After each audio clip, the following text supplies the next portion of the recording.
Hi, Jenna. Hello. You all right? Yeah, how are you? I'm good, thanks. Yeah, not too bad. Good. I finally made it into one. I just saw it last minute and I thought, oh, I'll join in tonight. Just got in from work. Brilliant. First Are you one well? First one in. Yeah, well, I'm just testing it all out to see if I got it all working. So I didn't think anybody would be in here yet. Yeah, great about having your photo and head address in the exhibition. That's fab. Yeah, it was amazing. I couldn't believe it. I didn't think it really fitted the brief, but thank you so much for recommending I put it in there. But what a shame it's opening day today, closing day today. No, it's one of them. I don't whether they'll be able to do a virtual one person in to do a virtual recording and then share it, or just but it's up ready. It's up and ready, yeah. And they said it's extending, but I haven't seen how long it's been extended for. No. Have you? I haven't. No. Doesn't say. Don't think they know yet, because of course there's other events waiting, isn't there? Yeah, there is indeed. Yeah. Yeah. Oh wow. I'm gonna pop out from it because I got my tea on, so I'm gonna grab that quickly and then come back. So I don't know how to come out. I don't want to leave, do I? No, you've got stop video at the bottom. Oh, that won't stop the whole video. It just stops your video and then you can mute it. Okay. Okay, smashing. Thank you. I'll see you in a minute. See you in a bit.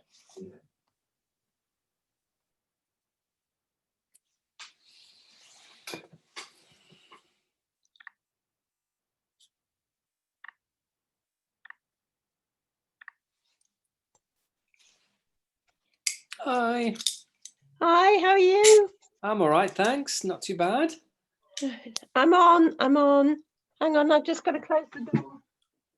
If you don't get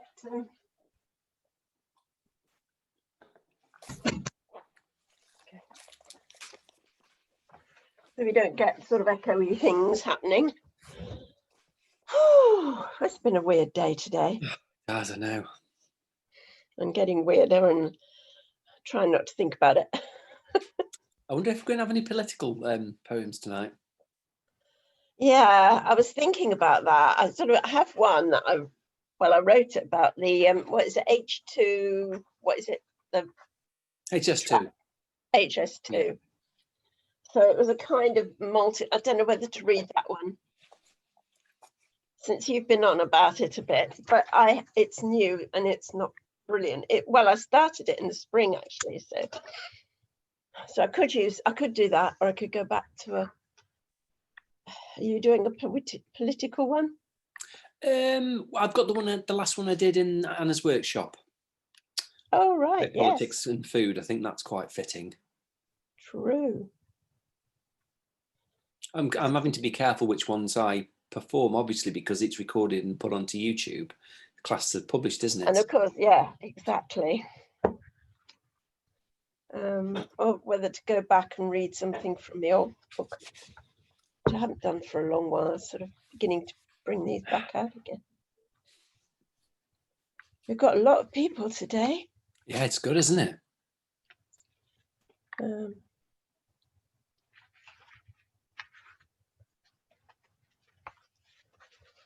Wow. I don't know what to do now. I'll make my mind up at the last minute. Special K's not on the list. Oh, Kimberly Johnson. Right, okay. I'm going to... No, yeah, she's on the list. She's not got an open mic because she and Clive are doing something together. Yeah. I'm just putting her in bold because I always get it mixed up. Her name is Special K. And I've got several people. Oh, gosh. Hold on. I've got to go and get a pot. Wait a minute. Yeah.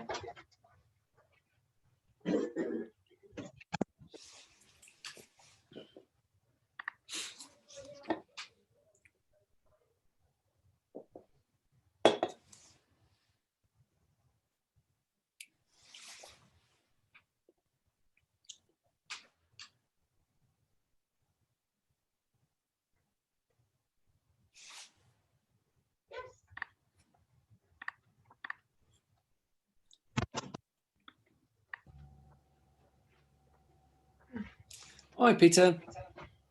Yeah, we've got your hat on again. Oh, it's my new poetry hat. Oh, It's too small. It was Sam's when he was about 8 for a show or something he was doing. How are you, Jason? I'm all right, a bit tired. Didn't have a great sleep, so I've got an energy drink to get me through this evening. Oh, Yeah, I didn't get a great sleep. So we've got about 5 people who have suddenly said they want an open mic, and we've no open mic slot. So I'm going to do a Clive and put the names on pieces of paper and give it a good rattle and pick one, because we're going to get very tight. only if they got time, though. Hmm? Only if they got time. Obviously. Yeah. I'm glad that Agatha is coming, Agatha Palmer. Yeah, she's got an open mic slot. Great. I don't know There's her. loads of people that normally come that haven't, but you know, it's there on the post. You know. Yeah, she's a business client that I'm going to be helping. All right. So yeah, it's good that she's come along. Cool. I'm sure I'm going to forget something tonight, because The list I sent you. Yeah. I've got it open. No, I'm thinking of things I've got to say about next time in the trawler and Derek. And I was going to look up Chloe's which film companies that actually you can. Hi, Marilyn. Marilyn. How are you doing? Not sure. Can you hear us? Doesn't look like it. Can you hear us? Muted. Can you hear us? You haven't got any sound. Saying I haven't got any sound. Oh, that's it. I can hear you now. I can hear you. We can hear you. Hello, I just switched it on. Found the right knob. Sorry, I was talking to Howard. All right. How are you all? We're Yeah. fine, you? Thank you. Yes, thank you. Good. Yeah, I'm just trying to get my last bits and pieces together. Peter, could you find me out what the names of the companies are, that the film places that she's got a video in? She did a post this morning that had. I know. She said, "I'll do a poster," but I actually went back in to look for it and couldn't find it. And couldn't find it. That's me too. Mind you, Facebook things just I'll have a look. disappear. I'll have a look. She posted it on Facebook, I'm sure.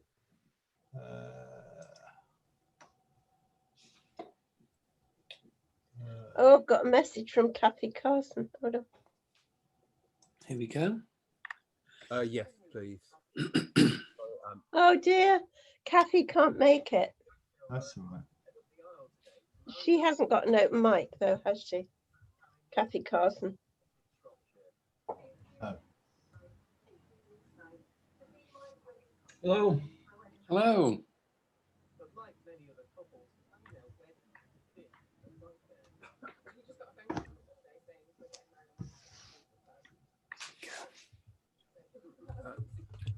Turn the telly off.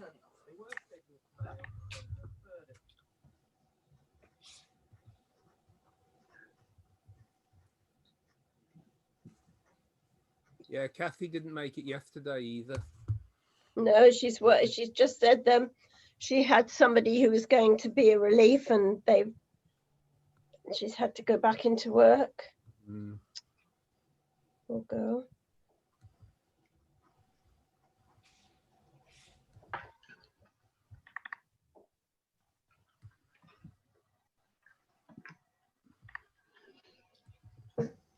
Okay. Chloe.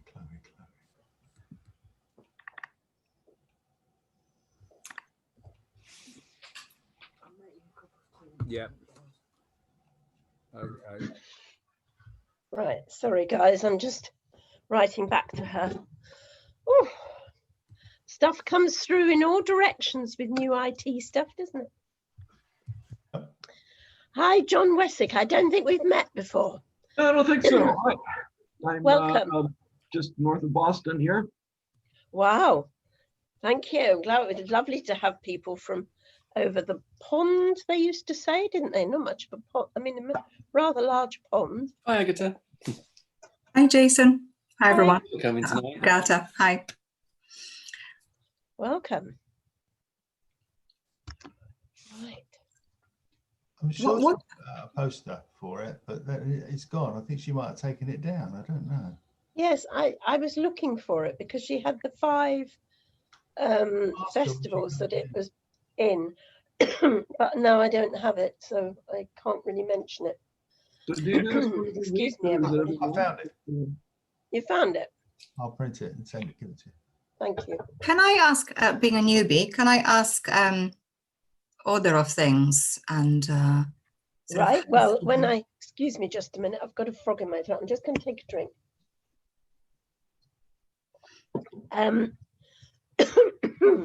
I see you're down for open mic, and you will be just after the break. So we start off about 7:10 because people are usually a little bit late coming. So about 7:10 we'll start, and we go through till about 8 o'clock, and then we have a 10-minute break, and then we have a few more open mics, and then Chloe comes on around about 20 to 9.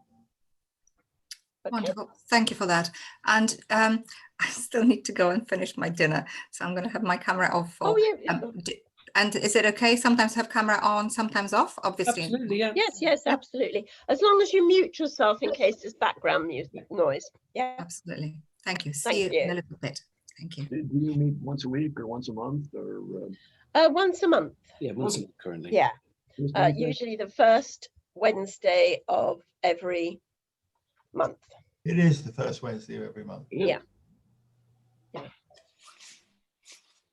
So, do you belong to a poetry group in where you are? Oh, gosh, you know, I've been doing just about every Zoom meeting that I possibly can the past several months. So So you go to I don't plenty. know. There seems to be a collection of us that show up at the same places, and so I don't think it's called any group at all. No, I meant, did you, where you live before lockdown, before COVID, did you belong to any poetry groups or? Well, you know, I attended lots of open mics. You know, I used to live in San Diego, and I actually ran an open mic for about 8 years in an ice cream parlor. Cool. Hello, Doc. Oh my God, Finn Hall's looking a Oh, bit. yeah. Wow. Ben Hall, I'm not sure what's going on there, but Left over from Halloween. how are you doing, Doc Channing? Gemma, Oh, I'm surviving, my friend. I'm surviving. Good. Hey, Doc, fancy Please. seeing you here. Lovely to see you, Gemma. Glad you could make it. Finally, I finally Yeah, made it on brilliant. the right day, the right time. we're expecting a lot of people tonight. Yes. I'm hearing lots of accents tonight, which is nice. Yep. And people from York last night as well. What Yeah. was that? You were. What was last night, Clive's? But no, York spoken word. York spoken word. Oh, right. Rose, second name's gone. Old age. Rose Drew. Rose Drew, yeah. True. Who was actually in America. She'd gone all the way over to vote. Wow. All right. What was I doing yesterday? I was spoken Sorry about word. that. There's one in LA called Cobalt. It was late at night. Oh gosh, that looks a fabulous background that Finn Hall's got. It does, doesn't it? Yeah. And I hope you'll Hi, excuse me. Becky. This Have is my we lunch. met before? I do very much doubt it. Ah, where have you coming from? I live in France. Brilliant. Great. Oh, I like the international flavour of this.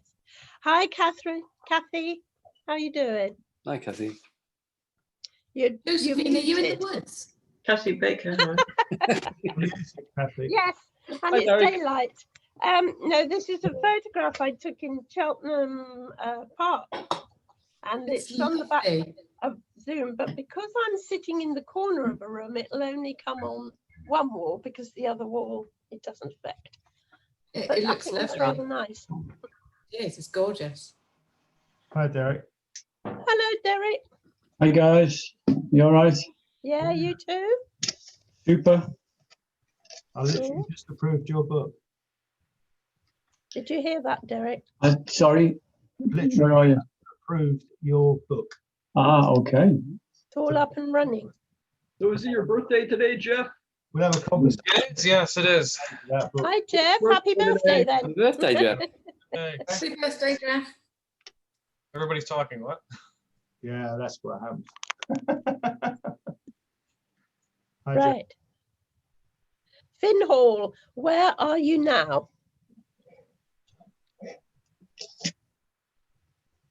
Don't think he can hear me. He's got a green screen going on. Yes, he has. But he hasn't put the volume up yet. No. How are we doing for time? Oh, it's all right. Oh, well, we won't be starting till 10 past, I don't think. Let everybody slowly. We haven't got our feature yet. Good. I've got my cauliflower cheese in the oven. Yeah, we do get people actually. Sometimes you get people who are actually cooking as the thing's going on. Yeah. Hi, Finn Hall. Can you hear me? I can hear you loud and clear. Brilliant. Where are you virtually in your background there? My background is it's part of the old medieval centre of Aberdeen. Oh, brilliant. It's yeah, it's a little bit more run down than it looks, but it's quite nice. And the thing behind me that you can hardly see up there in the middle is actually a big painting. Right. We didn't have one this year, but every year for the past 3-4 years, they've had this thing from Norway that comes over, new art, and it's kind of like new shit, but painting. they come and they do, it's street art, all sorts of things. They got artists from all over the world coming here, and it's a big, huge, long thing, from little tiny things to massive big things like that. And that one's really nice. It doesn't come across here, as you can see it. I can't quite read what it says. It doesn't. It's actually a picture of a guy. It's a face. Somebody. It doesn't look like that. I have no idea why it comes up like this on the background, but well, that looks good anyway. Yeah, that's good. Yeah. Hey, happy birthday, Jeff. Thank you. Your birthday. It is my birthday. Yeah. Should we embarrass him with an out of tune, out of sequence happy birthday song? We tried it the other day. It was horrendous. Yeah. I don't think it would embarrass him though. Hi, Karen. How you doing? Hi, Josephine. Hi, everyone. Hi, Karen. All ready Hi, for Chloe. lockdown, are you? Hi, Chloe. Glad to see you, Chloe. Tell you what, Jeff, I'll go on mute and sing happy birthday to you. Ready? Do that. Everything synchronizes when you're all muted, I guess. Yeah. Yes. Hi, Clive. Hello, how you doing? Hi, Clive. Hi, Clive. Hello. Slightly late, but I made it. You know what? 1 minute, Clive. Yeah, I'm later than I wanted to be. Clive, you just missed us all singing happy birthday to Jeff, so you've got to do it on your own now. Oh, right, okay. Fully in falsetto. Off you go. Jeff, I just say a hippopotamus, a sparrow, and 2 female sheep. I think I might have a legal challenge against Clive joining us late. Yeah. I hope it's not a postal joining us, Clive. No, definitely not. No. Definitely here in person. Dear. I expect we'll have quite a few of those sorts of jokes tonight. Yeah. Well, it's all getting very interesting, isn't it? Yes. I should just be glad when it's all over. It starts making me anxious, so I don't want to know. I'll wait. Well, I move that we throw out the open mics that arrived after 2 o'clock. Shut your mouth. Hi, Patrice. Hi, You Katrina. all right? Hi, guys. Hi, Looking Katrina. good as usual. Hey. I've got Trevor Valentine. I've got fireworks going on outside. I can hear them. Yeah, and me. Yes, we have too. So tonight is firework night because tomorrow, for those who are not in this country, from midnight tonight, we're locked down again for a month. So I think everybody's having their firework night tonight. Wow. Better warn the dogs. What are you The going to do dogs. about Remembrance Day? Remembrance Day. We don't do Remembrance Day, do we? Isn't it You Veterans Day? remember it. We don't remember it. It is Veterans Day in the States. Day of the 11th month. I don't know, actually. Nobody said what's happening. They'll probably say you can have Remembrance Day. Oh, I see what you mean. I'm thinking Independence Day. No, Remembrance Day. Well, there won't be much. No. Sorry? Can gather. Apparently, veterans are allowed to gather too. Oh, right. Okay. Hi, Trevor. I'm Oh, he's fine. disappeared again. How are Put some you? light on so you can see me. You Everything all right? Gerald? Hi, Patrice. Trevor, hi. Hey, Hi, Greetings. Trevor. I didn't scare you off then. No, not at all. Good. I think we're just about to go on to the second page, so let's keep an eye on that. Hi, Trevor. We're expecting about 40 people tonight. Wow. No pressure. No pressure. Oh. Oh, that's that's I like it then. Excellent, brilliant. Wow. We're just doing a quick screen share test. check. Okay. That's fine. Excellent, brilliant. Okay. You have control, Chloe. I control everything with my mind.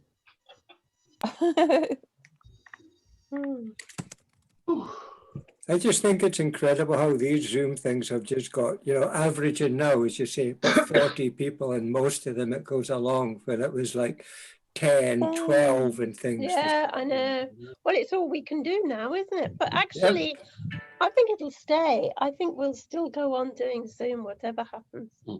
Well, yeah, I think so, because it's otherwise you'd lose contact with lots of people. As simple as that, Yeah. There's a way to set it up like in a venue where you have a screen, and then you can project the Zoom on a screen. Yeah. That's how that poetry thing in Canberra, Australia. That's how they do it now. Oh, They right. have international people and live people at the same time. Yeah, we're planning on doing that at Beehive as well, when we can finally get going again. And that's what Rose was talking about in York. Yeah, that's what I was about to say, Gerald. She was going to do that too, yeah. Interesting. Becky, you're living in France, but you grew up in Gloucester, is that right? Or in Gloucestershire? Gloucestershire, yeah. I went to school in Stroud and then in Cheltenham. Ah. And my sister still lives. Yeah, so I was in your part of the world for a long time. Unfortunately, I hadn't discovered country then. What school did you go to in Cheltenham? Hi, Steve. Is that right? I'm sorry? Sorry, I was just waving at somebody who was coming in. I just wondered what school you went to in Cheltenham.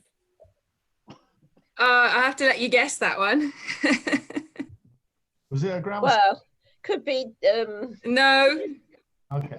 No, it was a slightly prestigious school that my parents put me in for sixth form. Sorry.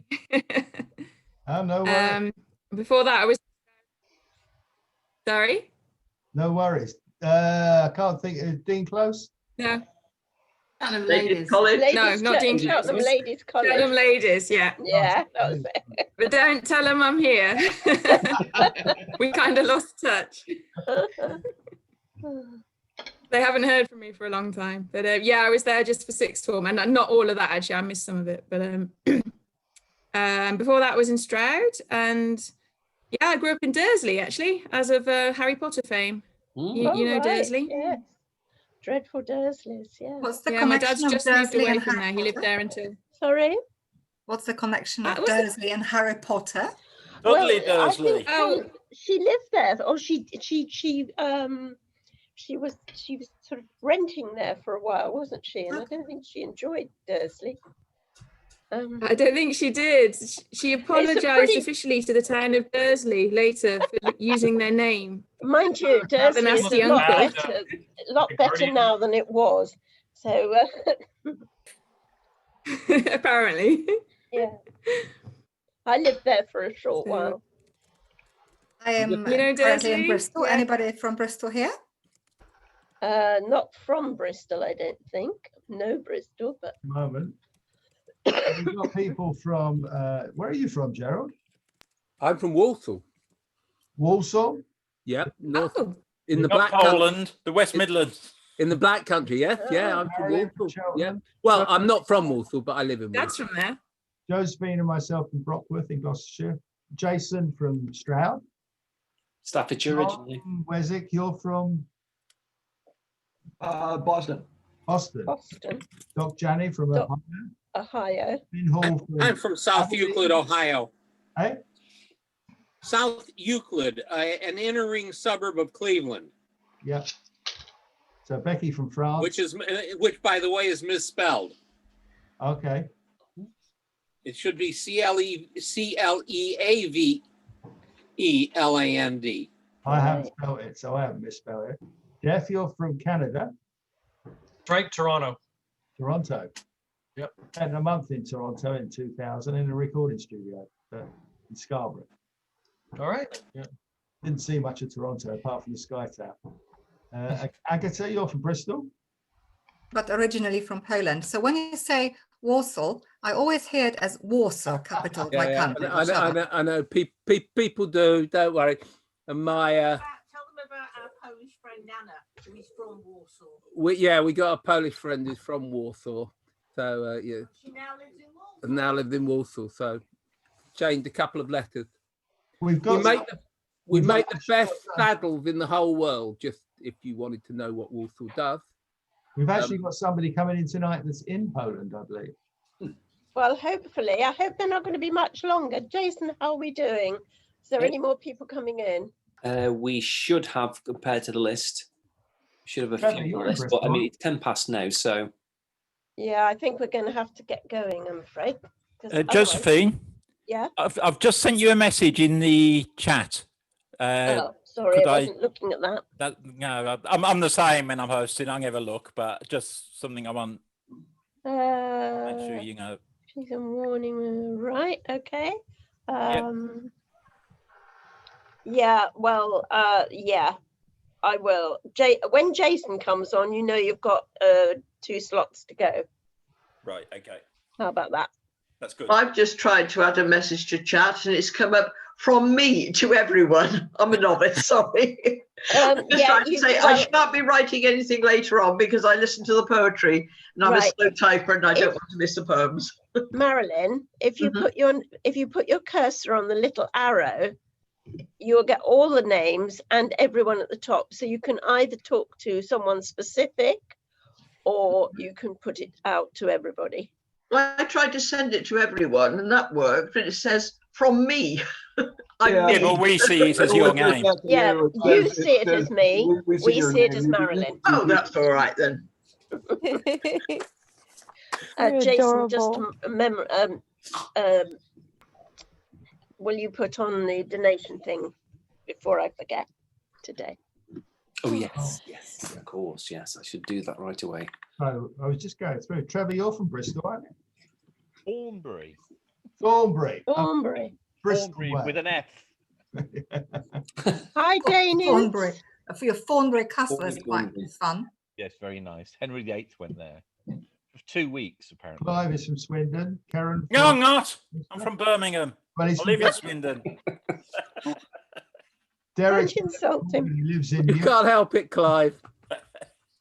Kathy, you're from the Forest.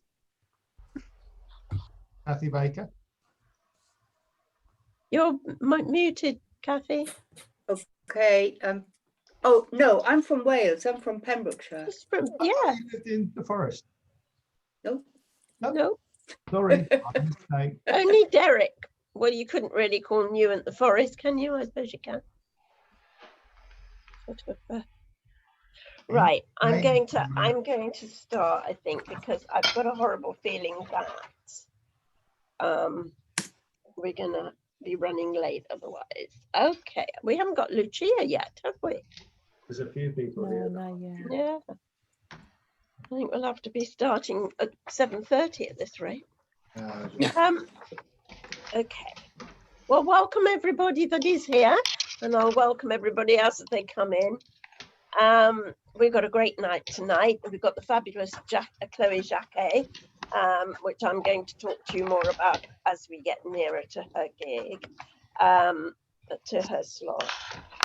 She's done her new book, Take It By the Line, published by Black Eyes.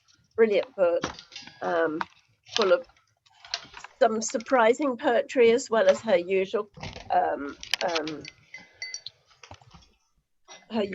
slam stuff and her very well-known poems, but some really interesting poetry as well. So tonight we're going to have about 10 open micers before we get through to our break at around 8 o'clock. Then we will have some more open mic, and finally Chloe. Okay, I'm going to start the night off with a poem. Now bear with me, it's a new poem and it's a bit rough, but it was, I don't know how many of you have been following the HS2, if I get it right, Jason? Yes, you have, yes. The HS2 railway link that is running through some very, very ancient forest at the moment. And there's been a lot of people who've been trying to save the area because they are, for some reason, destroying wide swathes of ancient forest, which I'm sure isn't necessary to get this line through. Of course, they say they're going to plant a load of trees, but you know, these are 100-year-old trees, several 100-year-old trees. So I wrote Why this. are they going to plant a lot of trees if there's already trees there? Sorry, I didn't mean to interrupt. I'm very annoyed about the whole thing. I know, we all are. So I'm just going to say, when people are reading, let's mute, especially if you think you've got background noise. But as soon as they've finished, to show your appreciation, please unmute and clap. Also, you can add comments to the chat at the bottom if you so wish. Okay. So this is called Earth Movers. The Earth Movers roll in, an army of yellow tanks intent on waging war against the green menace. Dust whirls in my face. Giant diggers heave at tree trunks. The slap of metal on living wood as the jaws of a JCB close, clench, and heft, tearing root bowl from soil that has fed it through a century of summers. Branches flail, thrash in desperation. The titan crashes. Rooks wheel and caw above the devastation, the woven weft of twigs, the scattering moss, feathers, and broken shell. This ruin lies heavy in my chest. Air is squeezed from my lungs. I sit on the fallen trunk of a pear tree, see blossom on gnarled branches. This blight of life, this rape of green, is worse in spring. The wet earth, the wet earth churned by metal beasts hides old hedges, stripped and torn, their white stem flesh open to the skies. This year, in this place, there'll be no buds on dog rose, no white fronds of hawthorn, no twittering community of sparrows in green hedges, just new leaves and catkins in mud, symbols of innocence trampled underfoot by human greed. Thank you. Okay, so I think we'll get straight on with our open mic. And if Doc Janning is okay with it, can you start us off tonight, Doc? Not a problem. Good. I'll begin with a short one and a very short one and a longer one. Gardens of the Sun. Amidst the gardens of the sun, 'neath the deep beauty of the sky, I find dancing prisms of color and sumptuous silhouettes of immortal word flowers, and take time to be. And That's lovely. And this one, where realities end. I am become everyone I have ever been or will be. All the lives I have lived and those I have yet to live, before today, beyond tomorrow.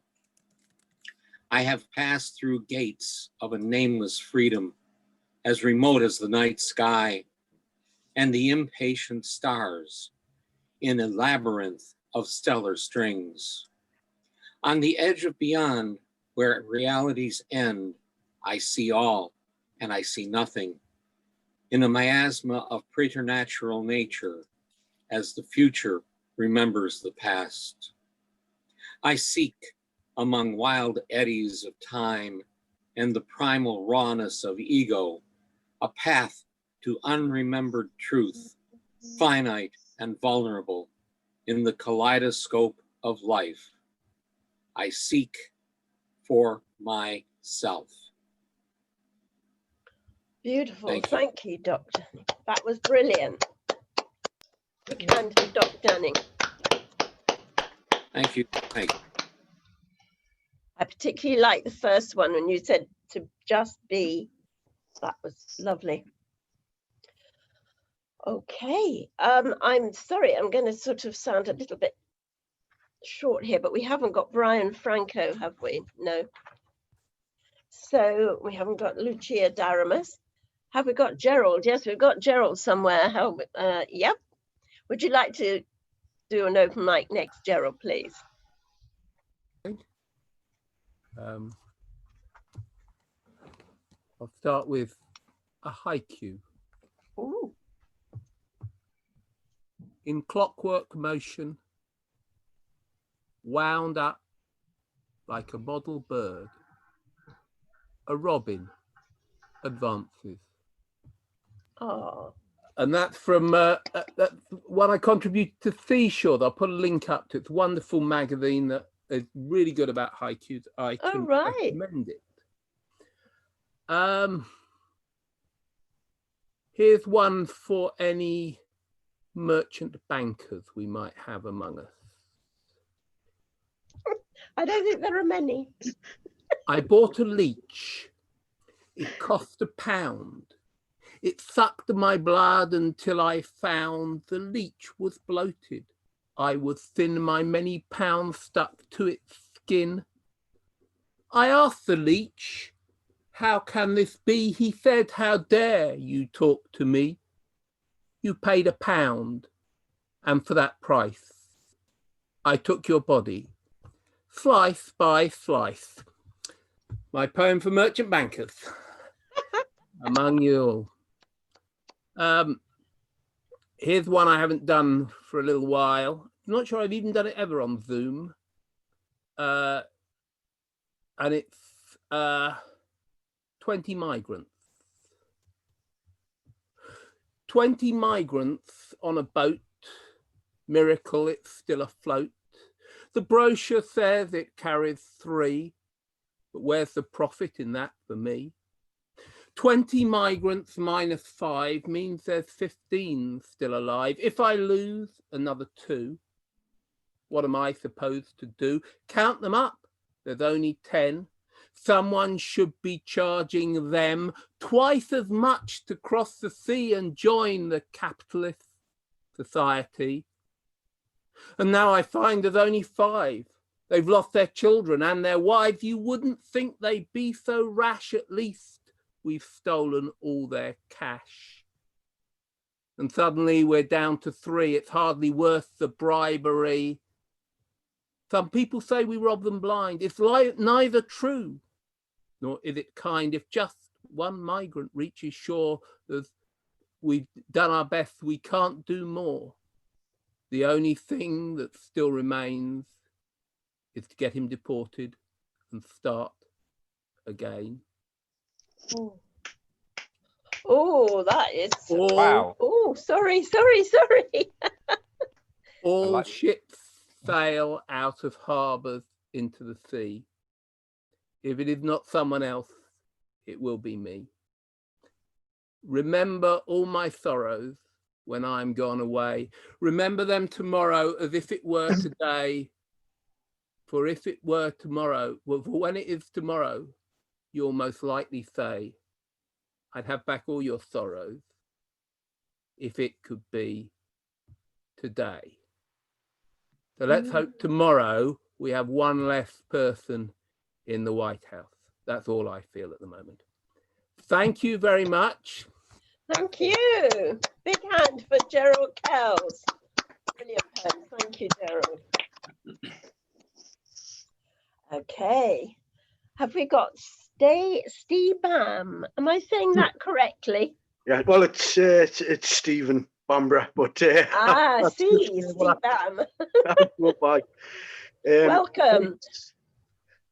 Well, it's my first time ever doing anything like this, so is it? Oh, well, a big welcome. Big hand, please. Right, and this is the first poem I ever wrote about 2 years ago. It's sort of about the far right's newfound love of Christianity, and it's based on football hooligans in the Tommy Robinson crowd. So here it goes. Just a precursor. There's profanity, so cover your ears if that offends. Okay. Jesus wears Stone Island. He's a new patron saint of the Football Lads Alliance. During the week he wears tweed and denies climate change science. But when Saturday comes, off his nut and bumping his gums, he takes his flowers out of his guns. Cool as fuck with a badge on his arm, Italian styled whilst causing bodily harm. And it's back up the M40, feeling proper naughty with a crate and a gram in a transit van. Planning next away date at Lucifer's town. Top boy coming in his thorny crown. The devil wears Prada, proclaims he's harder. He tear off his horns, leaving bleeding in La Straza. So forget the prophets and all they said. It's a gospel according to St. Thomas. On the terraces it's read. Ooh. I like that, Steve. Brilliant. Right, thanks very much. In 2 seconds, I'll just find another one on my Google Drive. Yeah. I haven't come well prepared. You're doing well.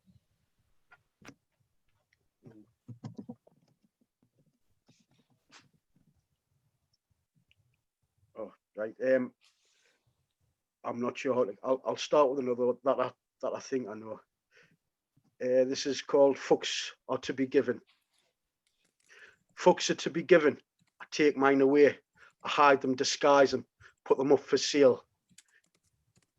Hard to be stolen, but my fingers aren't light, devoid of compassion. They grip like a vice. Minds are to be moulded, yet I can't say no form. Bereft of tranquility, like litter in a storm. Life is for living. It's the greatest lie. A perennial struggle from birth till we die. And that's it. Oh, brilliant. Well done and well performed. Yeah, well done. Well, Thank you very very glad much. you turned up. I hope we'll see you again. Thank you. Big hand for Steve Bam. Thank you kindly. Okay, gosh. That was very good. Do we have Peter Donnelly here? No? John Wessick? I'm here. Ah, yes, there you go. Sorry, do you know, these pictures keep floating around, and when I see where you were, you aren't there anymore. Yeah, I was trying to hide. I'm dodging and weaving them. Anyway, welcome. Lovely to meet you. And Thanks, nice to meet you. you. This is 32 Flavors of Rejection. Some days are hard as glass and not as clear. Days when the knuckles of confidence bloody themselves against granite doors and the only bandage is a flimsy cellophane of denial. Days when equations take up torches and pitchforks and the electronics is nothing but a box of flashing lights and baffling parts. When the yards are long and the rewards meager, when the bed is empty and my date has a double chin, when the novels don't sell and 10 years of college is not enough, when the economy serves the bitter melon of rejection, I reach for a pepper shaker of resentment. So many years now I've gotten used to the flavor. My successes are not sweet. They taste of crowded airports, lonely hotel rooms, and the blandest of routine. Even if a pastry falls from the winner's table, my tongue detects the chemical aftertaste. I step away from the banquet and return to my self-imposed diet. Gosh, that's good. Thank you. Okay, let's do this one here. The shaman in the library. Naked except for a loincloth, ritual scars, and streaks of red clay, he attends the staff meeting. Bowl, haircut, back straight, face impassive. Why is he here? No one knows.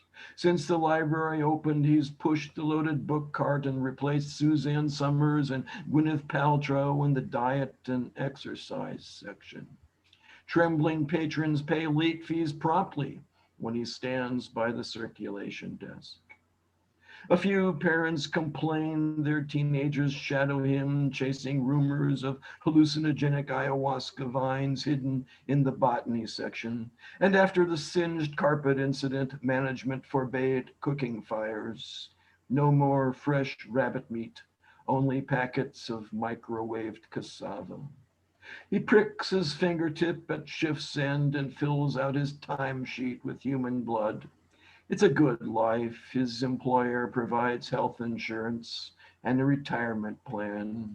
But when the wild parrots come to strip fruit from nearby trees, he remembers the land of his birth, his vision quest, fasting to the point of death, and how his spirit animal came to him. He remembers inhabiting the jaguar's body, its savage strength, and the power he gained, power to take life and heal. Free from culture and convention, he hunted at night, the heart-pounding chase, the taste of wild boar's blood. Ooh, that was brilliant. Thank you very much. Love your poetry. Very strong. Really good. Thank you.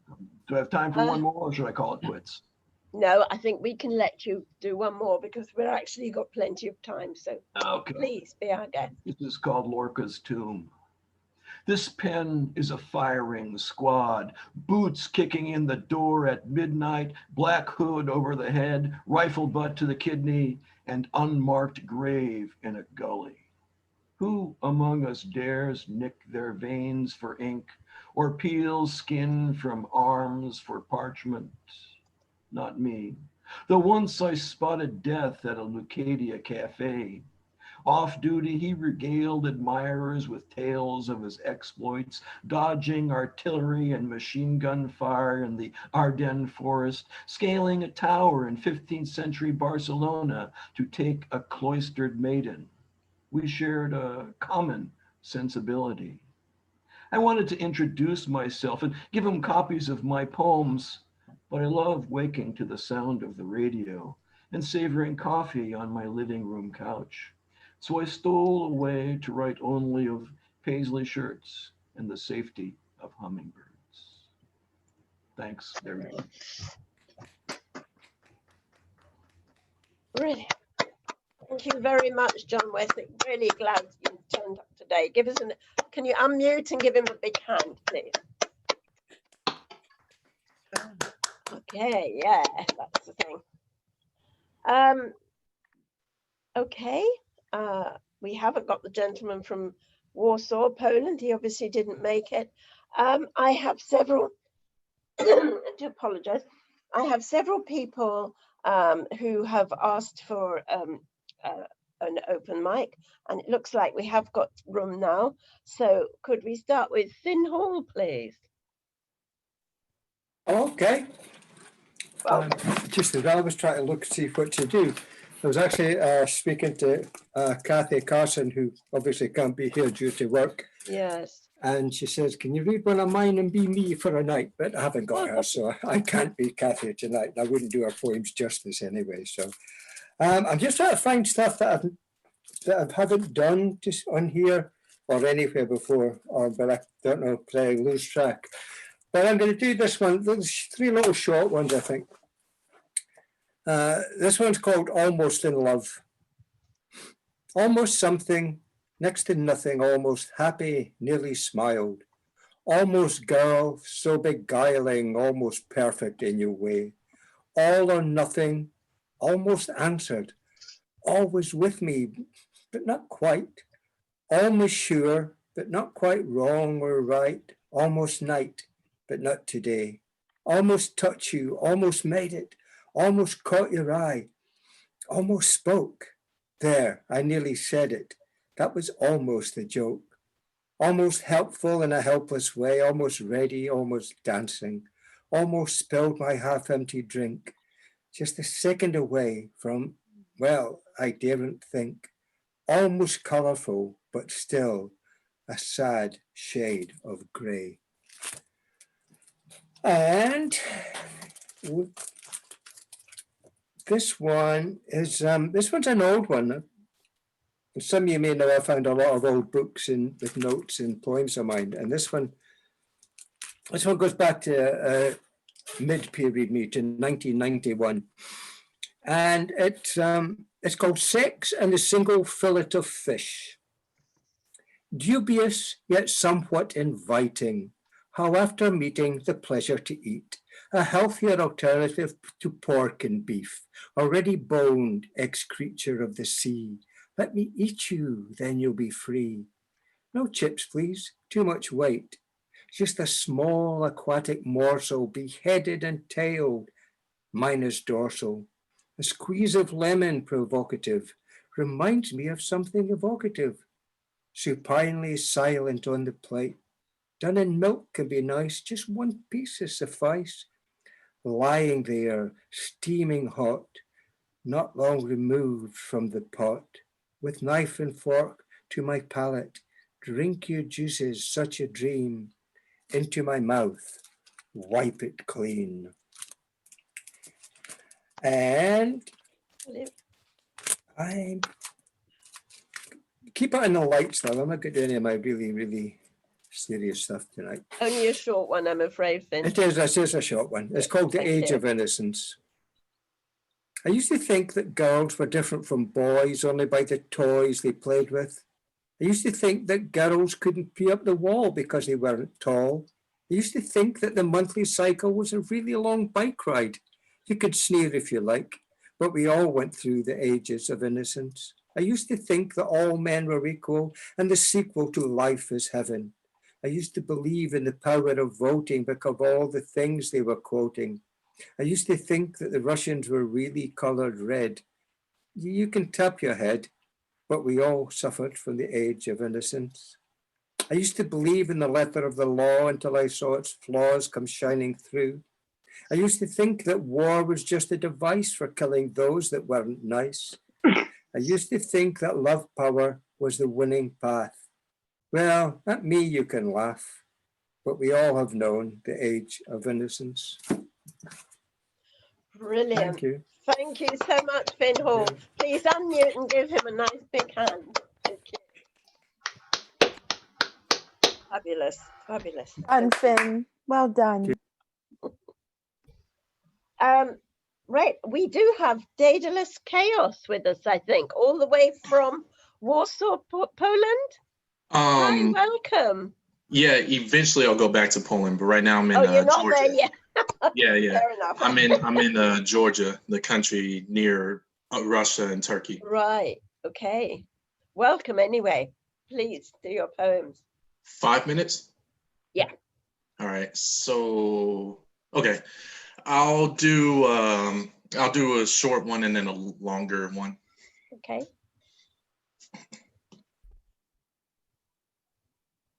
Are you broke? Are you bored with your life but have absolutely no talents? Do you think you have what it takes to become an overnight success? Then this workshop's for you. Come down to the Lines for Dime Studios where we will provide you with the tools you need. You want to tell jokes? Done. You want to intertwine lines with weak metaphors into lines that describe how you struggled through hard times? We'll hook you up. All you need to do is act now, and we'll provide you a preview, such as, I went to the metro today, but I didn't have enough to pay for a ticket, and that was sad, much like my life, very sad.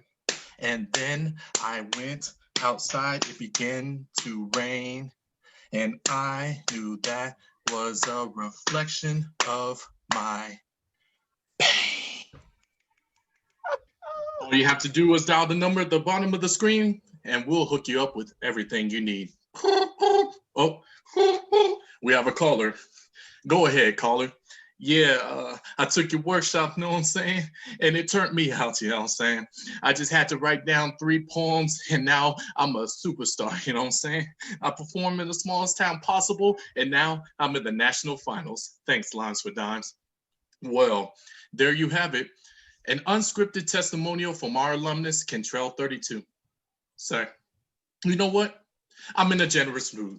If you were to call within the next 5 minutes, we'll teach you how to negotiate travel and performance fees before you ever step on stage.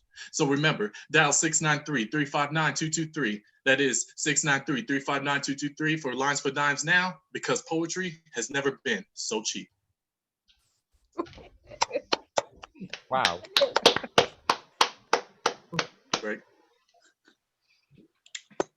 Okay.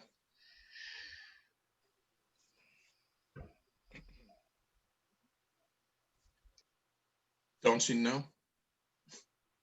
I run this place. I've begun this race. I'm the reason it's become this way. I remind you of what you don't have. I'm the one who gave you your power, and you know how easily I can take it back. You love my darkness. You hide your heart. It's funny the things you do as you grow more and more heartless. It's your insecurities that fuel me, and my powers lasted millennia and some centuries. I am the American dream. I'm the British nightmare. We run on similar themes. While you Brexit on out of here, it's just laugh at the scene with the rise of extremists and nationalists. It's plain to me I no longer need to control you by these streams, for I am in the very essence of your being. I speak every single language on the planet. And no matter how well you manage to hide, there's no blanket haven or cave that can shelter you from my influence. You're busy marching in my name, shouting, "You shall not replace us," while your own cousins are getting threatened and kicked off the British Isles by similar white smiles. It's me. It's the reason you want your country back. I made you believe that the scariest colors in the world are brown and black, while you're busy shooting up your school, churches, and clubs under my influence, but you never lock those kids up because they're way too affluent. It's your inaction that gives me traction, for I'm always near. Now, let us pray. You know I need one more death in my name. Now I need for the whole world to know who exactly guides your actions. Now say it with me. I am your fears.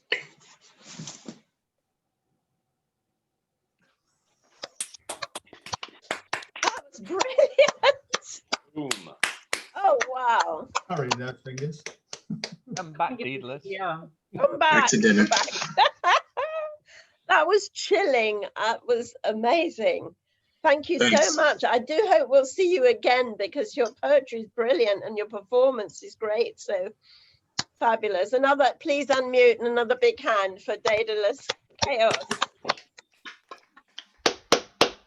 Thank you. Thank you. Thank you. Thank you for the stage, and I'd love to hear the rest of you guys. Okay, thank you. Okay, well, we'll go on with Kathy Baker, please. That's all right, Kathy. You look a bit shocked. Oh, okay. Okay. Yes. I thought there wasn't room for me to read. Okay. Well, there's a couple of people who haven't turned up, so there is, thank goodness, because we love hearing you. Okay. Right. saying goodbye in Vladivostok. Your hat glowed amber, catching the last light of a drowning sun. The sea, stiff and still, creaked behind you.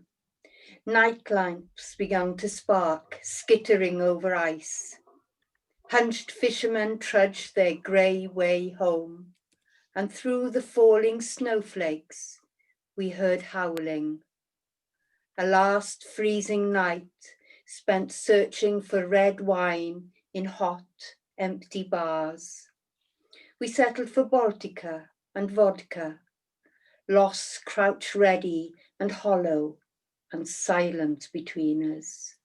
I could feel its cold and sodden fur start to drip. Okay, that's that one. Can I do one more? Yes, please. Okay. So I just want to tell you that the Queen Alexandra is the biggest butterfly in the world. Okay. On receiving an old photograph in the mail, "Do you remember," he wrote, "I came swinging on a rope and grabbed you. We swung out high over the lake. I think you were furious." I don't remember. I'm wearing shorts. I've never voluntarily worn shorts. My husband says it's definitely my arse, that he'd recognize it anywhere. My hair is dark and dripping to the waist. Around my wrists are bark twist bracelets. Around my throat, seeds and shells. An Oracaiva necklace that I still have somewhere. It's the old swimming hole at Sambogo, lily pads and greasy vegetation. I do remember the late afternoon, a flickering flash, blue and gold high in the vines. "Horiri," he whispered, "Queen Alexandra." And I thought I was seeing a swatch of clipped off sky. Thank you. That's it. Oh, brilliant. Thank you so much, Kathy. Always love your poems. Thank you. Big hand for Kathy Baker. Thanks. Well, we've also got room for Dane Ince, if Dane would like to give us a poem. Yes, thank you. Hold on, let me get the thing up here. All right. They lie to you. The they that always is the they. I have my reporter's pad and recorder. I'm counting the dead, writing down numbers. The memory now seems lined paper thin. Just a moment ago, we were pushing in bed. What was said, I can't remember. Smiles faded. Newspaper photo on a pile and piles of undone things unfinished. The varnish can open, now gelatin pickle. No sparkle twinkles in unsmiling eyes. Waiting for dead Papa to walk them down the aisle. Since you are dead, 4 times broken, smashed to bits, diamonds, dust collects on wrists and hands. I know I will have to take it one more time and again and again. This is correspondence from the war. This is how we send wreckage gifts, wrapped in Halloween mask, turkey gravy, 8 candles flicker lit. I read the notes from the coffee-stained pad. I wonder what for. I show you every single scar. What good will it do? From behind this old brick wall, I am sobbing. Even I cannot listen to the screaming in my soul. Weary, sometimes I cannot lift my head up and off this angry, hot pillow with its licking tongue dreams, trying to seduce me one more time into hate sex with myself. The pickup line heard before now works every fucking time. On my broken knees, I offer the treasure of wounds, blood, and pus. Head down, smiling like this is all this is left, but really rubies, gold, diamonds, and secret children's dreams of joy. Here, take this plate of entrails. Build us a country cottage fine, riot of flowers in the garden where butterflies dance. Just silly clowns. I'm sorry. I'm sorry, I'm not ready. I still have to ferment. I take back the offer, put the guts back in the cupboard, the maggots not yet fully grown. When they have flown away adults, I will look and go see again. The prognosis may still be poor. Poor is still better than ending never, never, never. Tomorrow I will fill a new notebook full with tragedy, joy, and wonder. Ponder ever and ever the still wanting heart. Morning sunlight sneaking through the slices in the blinds. Life takes you, if you let it, to streams, pools, understanding of the words in the myth, to the cartouche on the tomb, wall, easily readable, like the National Enquiry story of Rat Boy from Mars. Thank you. Whoa. Thank you. Thank you. Is that it, Dane? Yeah, I'll just leave it there. So if someone else Brilliant. wants. Thank you. Thank you very much. Another big hand, please. Unmute and give a big hand to Dane Ince. Well, we have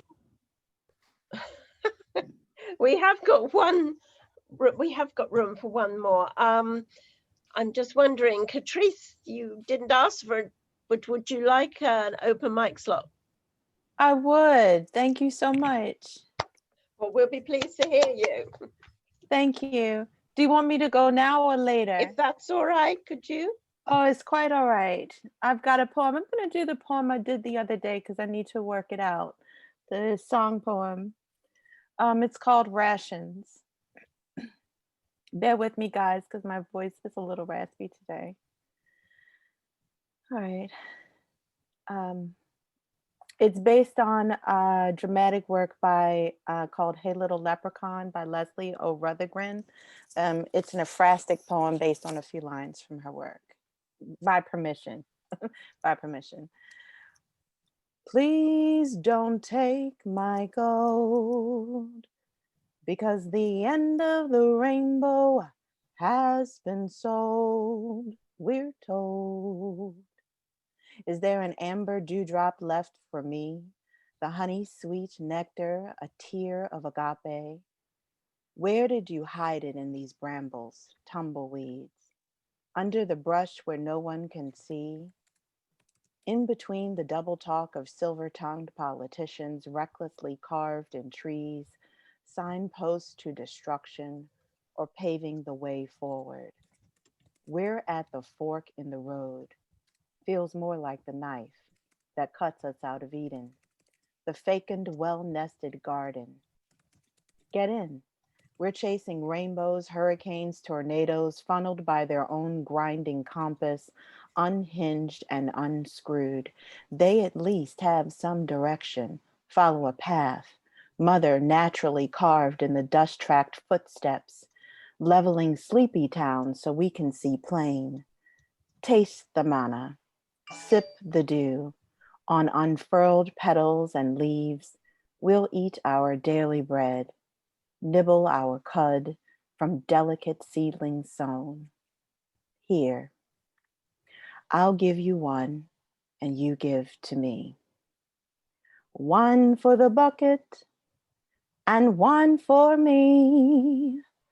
Two for the bucket and two for me. Please don't take my gold, because the end of the rainbow has been sold, we're told. Thank you. Wow. Thank you. That's beautiful, Beautiful Catrice. voice, Catrice. And I love the singing. Wonderful. Okay. Sorry, I'm trying to do messaging as well as trying to. So please, yes, unmute, and give Catrice another big hand for a beautiful poem and lovely singing. Beautiful voice. And I should mention today, a poem was launched at Ice Flow Press. I'm very grateful to them for doing that. Oh, it's called Mama brilliant. Menza's. So if you guys have a chance to read it, that would be great. It's spoken word, and I'll be doing a recording next week, and they'll put it in with the thing. Congratulations. Well done. Thank you, Brilliant. guys. Thank you. Okay, I think I've got Michael Breen's actually come. Hello, Michael. Michael Wilson. Oh, that's Michael Wilson. We don't have Michael Breen? No? Okay. Okay, we've probably got room for one more open mic because we haven't had the others. We haven't got Peter Donnelly here, have we? No. Oh, sorry, I've got 2 pages here, so I have to check. No, I don't think we have. Okay. Michael, would you like to do an open mic? Just, can you hear me?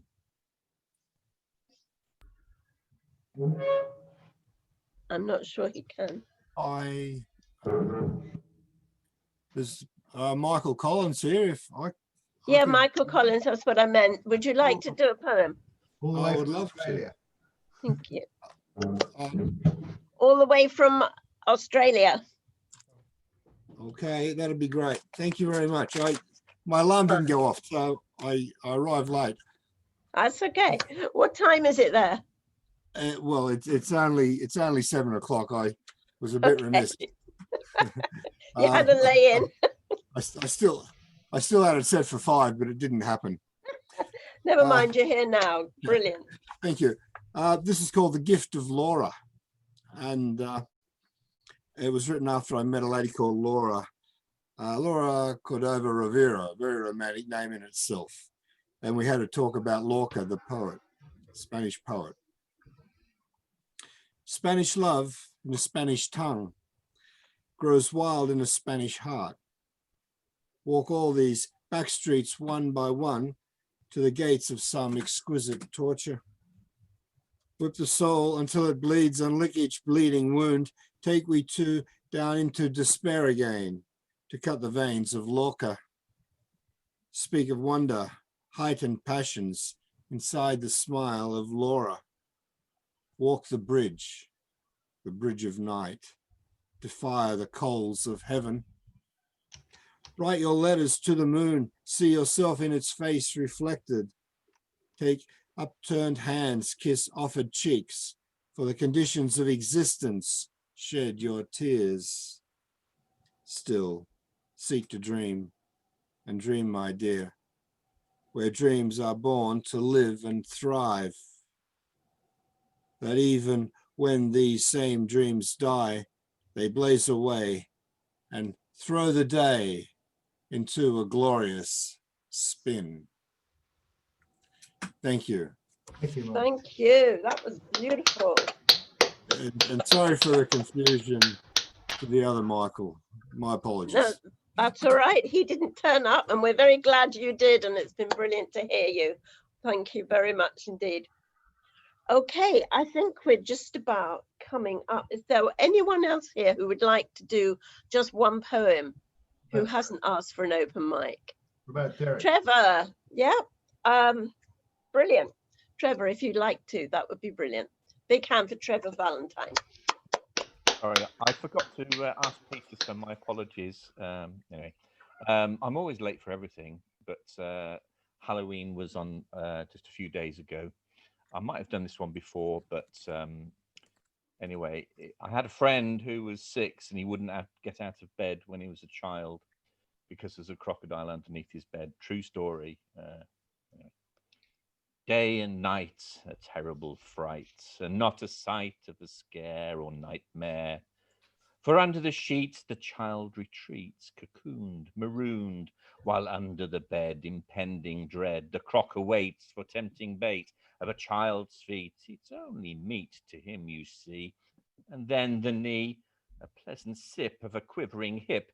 He finds it yummy, and then the tummy is bitten in two. What a to-do! Nothing is best as a non-hairy chest. He moves onto the neck. No need to check or stop and pin. Straight onto the chin. The mouth is south of the nose and eyes. Without surprise, the hair is licked as the final trick.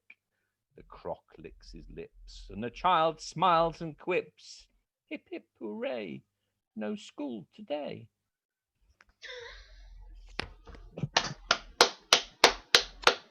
Brilliant. Thank you, Trevor Valentine. Okay, we're going to stop our first half there. We have got Lucia, who's coming late, but we'll try and squeeze her in after the break. So just 10 minutes, please. We could be back really on time at 8:10, and we can get going again. But can I have a big hand for all the open micers who've been on so far tonight? Just unmute and show your appreciation. Thanks a lot. Hello. Hello. Who's Hello. saying? Hello. Hello. Hello. Do we have Zed Dix here? Oh, hello, Zebedee. Hey, Ziggy. This must be a first. Welcome to Crafty Crows, Ziggy. I know. Well, I've changed my days. Oh, good. I don't work Wednesdays. Oh, good. So we can have you here more often. That would be great. Is that Charlie sitting right in the corner? I can hardly see him. It certainly is. And you're drinking something. I can hear that. I can hear it go glug glug. Anyone else got a glass? Welcome anyway. Oh, So Gemma has got a good glass full as well. Well, that's not Okay, I'm going to leave you for a few seconds, guys, but do feel free to talk amongst yourself or go and get yourselves a drink to join Gemma and Charlie. I'll be back in a few moments. What's going on? Where's the cab? That's up there. Hey, Jason, so good to see you. Catrice. Hi. Gemma, where's your headdress? My headdress is in an exhibition. What? Which isn't actually going on now. In status. I half expected you to do an exhibition, but that's not quite what I meant. No, it's in Stafford somewhere. Yeah. But yeah, so yeah. Thanks to Jason. Thanks to Jason, by the way. Is that where we went, Jason? No, that was Burslem, but it's kind of in the same area-ish, you know, about 20 miles away. I've got my nephew and his girlfriend joining us for the second half. So I'm going to go and say hello to them quickly, and then I'll be back in for the next bit. See you in a bit. Who else is it? Derek. Where's Derek? Got Doc. Doc's there as well. Hi, Doc. Lucia. Hi, Charlie. Hi, Lucia. Chloe. Hi, Ziggy. Catrice. Hi, Lucia. Hi, Catrice. Hi, Grace. Hey. Clive Osman. Clive. And Jason. Hi. Jason looks like a naughty schoolboy.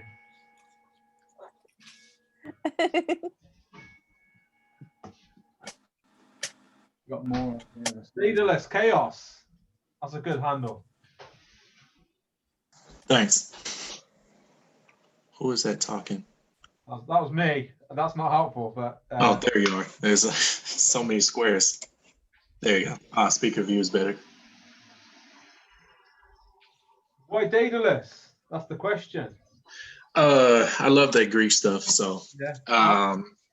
I like the inventor, and just kind of fell upon it. I was messing around with Facebook names and ended up stumbling upon Daedalus and thought, this works. This really fits. So you know Chaos is the Titan, right? Yes. Chaos was also a nickname I picked up in high school. And then when I was messing around with Daedalus and I put Chaos on, I was like, I like this. This is really screaming at me. That's always good. Yeah. Chaos is probably one of my favorite Titan. I think. Yeah. Yeah, it's Greek Titan. It's Greek Titan, isn't it? Yeah. I believe so. Yeah. Pretty sure it's Greek. Was it wrong? Weird. So, but you don't live in Georgia. What are you doing there for the time being? I've been teaching English. I was doing a project in some villages where we're collaborating with different village teens and kids doing different little projects with them. And there's also a festival. And I did it last year and I was doing it this year. Every August it happens. And I actually got to perform this August. So that was really fun. Oh, Oh, nice. What's the food like there? What's the food? Yeah, what's the food like? It's really good. But a lot of bread related stuff. They like their dough. If you know, like their what we call Georgian pizza, cacciapuri, it's definitely a lot of dough, cheese, egg, in some form or fashion. And don't they make wine in like some sort of big earthen jugs or something? Yeah.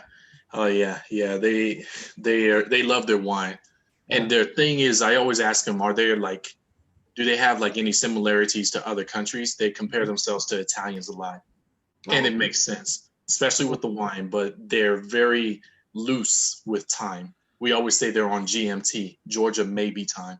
Okay. That's a good one. So if they say 3 o'clock, they really mean 6. Yeah. Oh, if they show up, that's that attitude. Not quite manana, but getting there. What about singing? Do they sing a lot? I mean, Georgia. Especially the village folks. They have this, I forget the name of it, but it's like a tiny guitar, and they love playing it. And I see some guys, their hands do this crazy motion. And they have some singing going on and such. They also, this festival that I work at, volunteer really, it does really well with it mixes international with local people. You'll have Armenians, Azerbaijans, Georgians, as well as like French or me, American, or some other folks that come in and typically collaborate with them. What will you be doing in Warsaw? Yeah.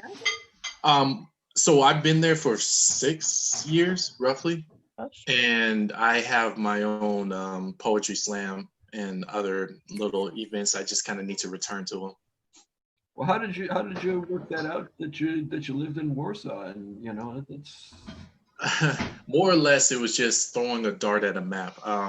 Really? It's gonna sound funny. I actually was in Ukraine first, and then I moved to Warsaw. Then kind of moved to Georgia for a bit. I just Georgia's interesting. Let me stay here for a year. It was kind of that attitude. Nice. So how many languages do you speak? So I'm able to get food in a lot of languages. And I guess that's all I really bothered learning. That's all you need, man. That's all you need. and numbers, food and numbers. So I at least know that I'm not paying too much. Yeah. Usually people learn also I love yous or how to get women, and food is clearly a priority. Yeah. I say I love you to the food. That's much safer. Yeah, that's. If anybody, sorry to butt in, I was just going to say, if anybody wants to see a really cheery wood burner, all they've got to do is to click on the 3 dots at the top of ZD Dick's picture and look at pin the video, and you should be able to see a really brilliant wood burner. Oh, I heard the door go, Charlie. I'm just drawing it up for the best effect. Fabulous. I can feel the warmth from here. Yeah, but it's as much as I can do to stop Ziggy taking his clothes off, but there you go. It is what it is. Would the hat stay on? That's what I want to know. The hat always stays on unless hat and socks. The hat has been known to come off. I have to explain, Ziggy is our Gloucestershire Poet Laureate. So we have another Poet Laureate here, Doc Janning from Cleveland, Ohio. He is a Poet Laureate there. So I'm Brenda. Brenda Reed Brown is here as well. Is Brenda here? Sorry, I missed. Previous Poet Laureate for Gloucester. Previous Poet Laureate, yes. Josephine, got to pay Oh, hello, Brenda. Sorry, I didn't see you there. Hi, welcome. Sorry, what did you say, Ziggy? Said you got to pay the dues, Josephine. Brenda was before me. All right. I think we're going to start getting going in about 2 minutes, guys. So just to tell everybody that to come back on. Is everyone from roughly, how do I pronounce it? Gloucestershire? Gloucestershire. Gloucestershire. Yeah, it's American in me. It's Texan in me. I'm sorry. Well, actually, when you look at it, it looks like Gloucestershire. Manchester. From now on, it's going to be Gloucestershire. We're full of glue Boys, in Casey Douglas, Gloucestershire. your name really stuck. Ha! That really stuck when you come to Gloucestershire. You don't never move again. I don't know why. I never expected to stay, but here I am. There you go. Yeah. I guess because we're based in Gloucestershire, there is a fair amount of us here. But there is also, I mean, there are people here, quite a few from the USA, a few from Bristol or Bristol Way, somebody from Australia, Scotland. So there's a whole mixture here. Yep. We have Michael Collins from Australia. From Australia. Oh yes, I believe I've seen you before. And hi, Clive. We meet again. Yeah. That's Patrol from Canada. Don't forget Canada. Oh, Canada, yes. I was right. And the US of A, and I was right about to post in the chat. Everybody always forgets Canada. But you stayed in trouble. Actually, I don't, because actually I love reading Canadian authors and Canadian novels. And when I was at uni, I did a module on Canadian authors, and I absolutely love Canadian writers. So I never forget Canada. Which ones? Michael O'Darchie. Okay. And that kind of thing. I off the top of my head, because uni was quite a while ago, I don't think I could pull them all up. You got Margaret Atwood, right? Yeah, Margaret Atwood, that's right. And Farley Mowat. There's Farley Mowat, right? Yeah, we all read Farley Mowat as a kid. How about Timothy Findlay? No, I haven't come across him, but I've come across Thomas Trofimic recently and read about 4 of his novels. I don't think he's as well renowned as many, but he is brilliant. He is brilliant. And Canada has the best singer-songwriter in the world. Leonard Cohen. Oh, yeah. Oh, yes. Oh, yeah. Yes. It's Bruce Coburn. Oh, he's good. He's good. And him. Amazing.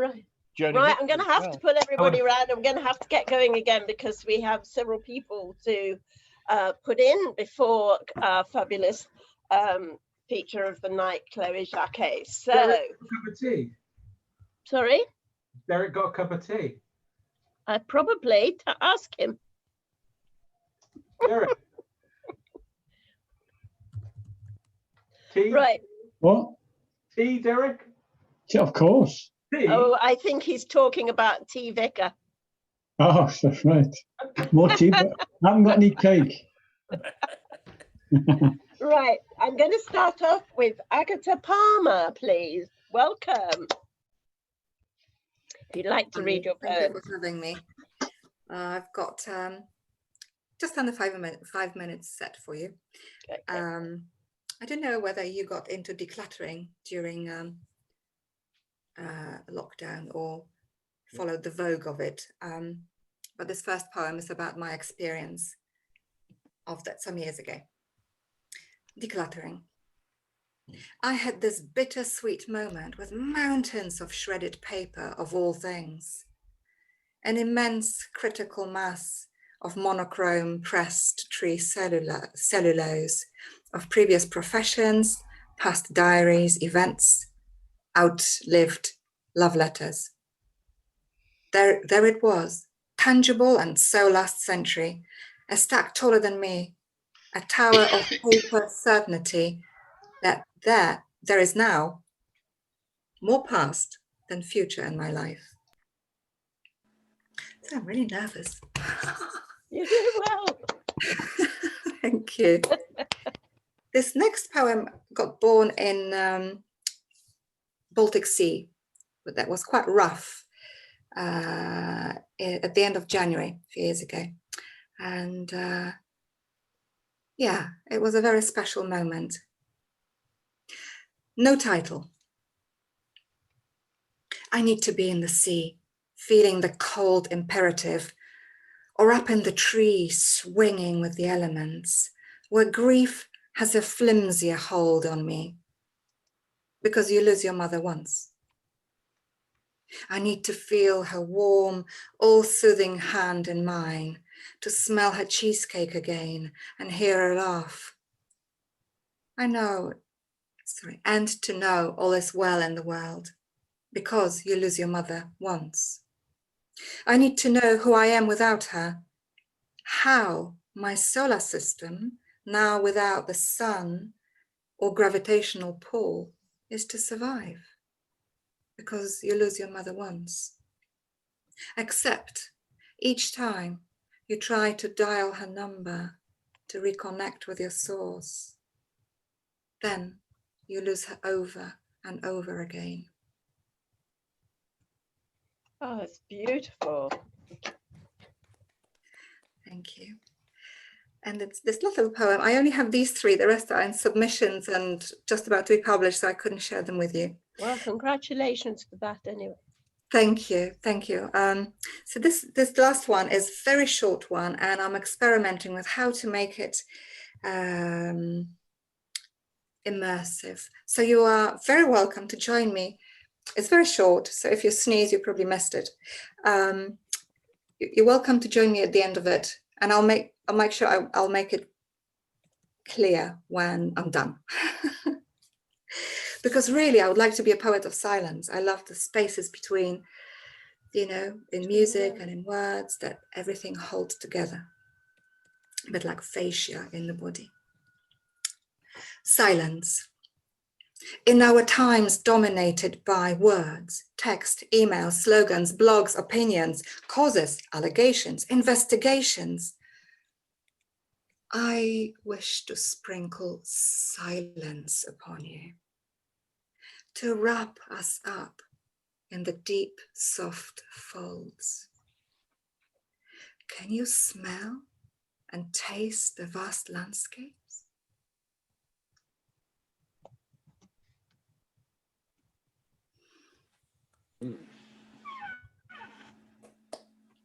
Thank you. Brilliant, brilliant. Thanks very much. That's it. And those words have just hung in my head. Can you taste the vast landscape? And it's just hanging there.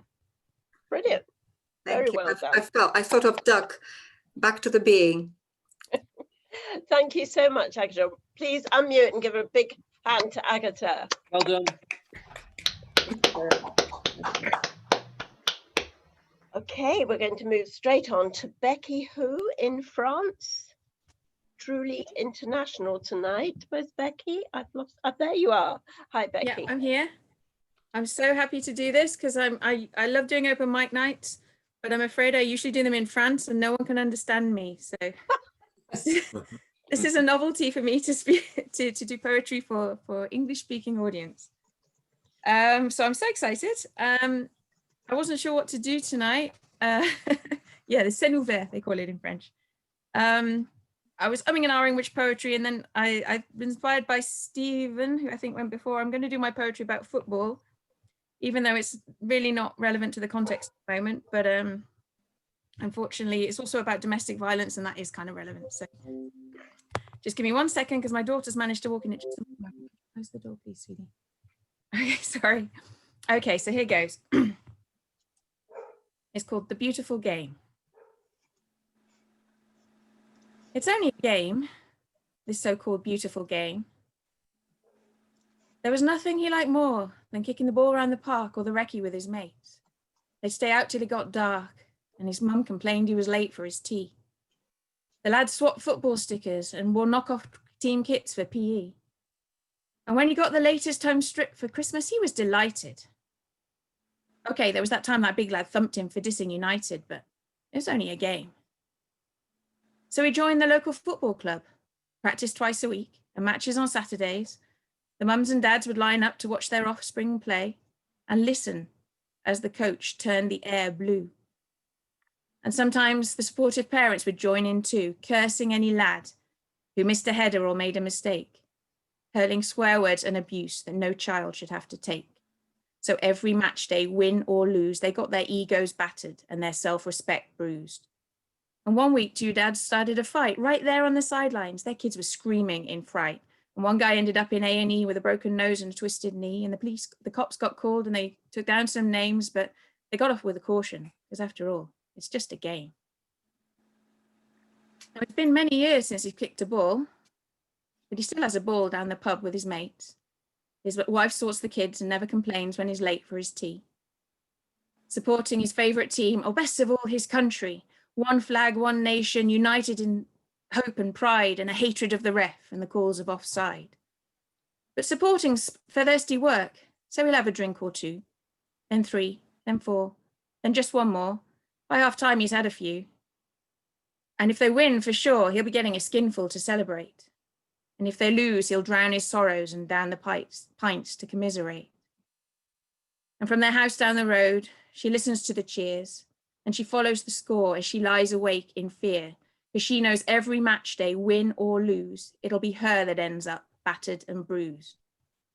It's only a face, once such a beautiful face, like the day they fell in love, but now it bears the trace of a love gone wrong, of a love misplaced on a guy that loves football more than his wife.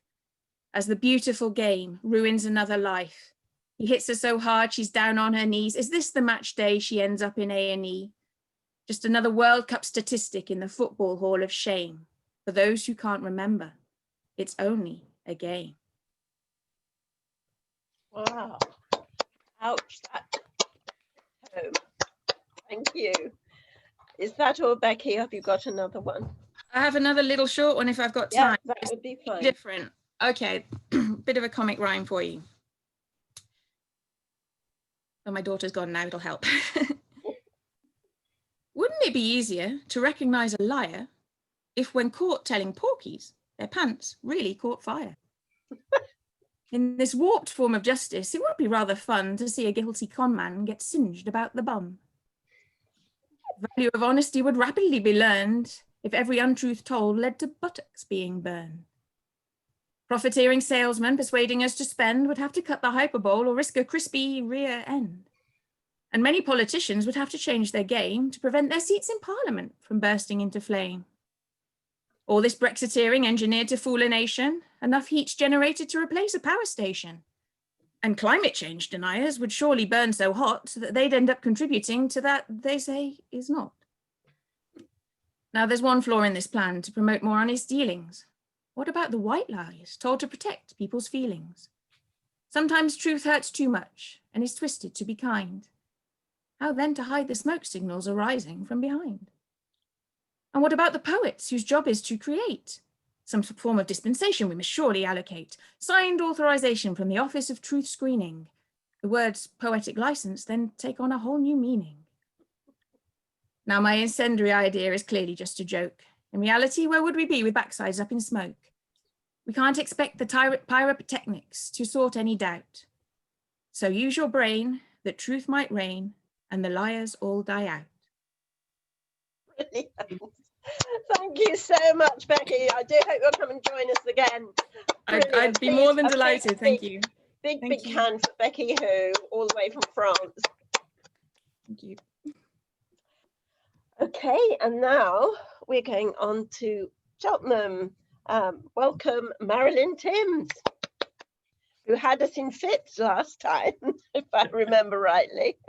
I thought I'd be more serious this time. Okay. All right. Well, this is a poem for two voices. One belongs to Kate Adie, who was a news reporter for the BBC, and her words are taken from the BBC archive transcript of her coverage of the Tiananmen Square massacre. You probably remember the iconic photograph of an unknown young man who stepped out in front of the line of tanks and halted them. Well, I've given him a voice. Nobody found out who he was, so I thought he shouldn't be forgotten. Chang'an Boulevard, 1986. This is Kate Adie for BBC News, Tiananmen Square, Peking. Blossoms tangle your hair, Fei Yen. I tease one free and put it in my wallet. First contact, new beginnings, innocence of youth, spontaneous laughter. Can you hear it, Miss Adie? A pro-democracy peace protest in Tiananmen Square drew 1.2 million supporters. With no real police presence and an almost free press, the atmosphere was jubilant. I love you, Fei Yen, little flying swallow bird, so aptly named, swooping into my life. Little frightened thing, nesting in my arms, small and warm, dreaming of freedom. Are you worried, Miss Adie? The noise of gunfire rose from all over the centre of Peking. Troop lorries were moving down the road, firing indiscriminately at an unarmed civilian population. Fei Yen, little flying swallow bird, Li Peng and Deng Xiaoping stopping you mid-flight, tearing your feathers, gorging on the hope in your womb. Can you forgive them, Miss Adie? A huge volley of shots. The young man in front of me fell dead. I fell over him. 2 others were killed yards away. We picked up a woman with a bullet in the head, took her to the hospital. I love you, Fei Yen, little flying swallow bird, drooping in my arms, body cooling. Where now our future? Where now a sun with your eyes? Can you see them, Miss Adie? Tanks rumble through Peking streets, randomly firing on unarmed protesters. Bullets shredding the cherry trees, life-bright leaves untethered. Little flying swallow birds touching down gently in a pool of her blood. Can you free them, Miss Adie? The People's Army was in control. A line of tanks was finally leaving Tiananmen Square. A lone man walked in front of the tanks and halted them. Chang'an Boulevard. The tanks are approaching, Fei Yen, approaching your blood. I can't let them do this. I step into the road.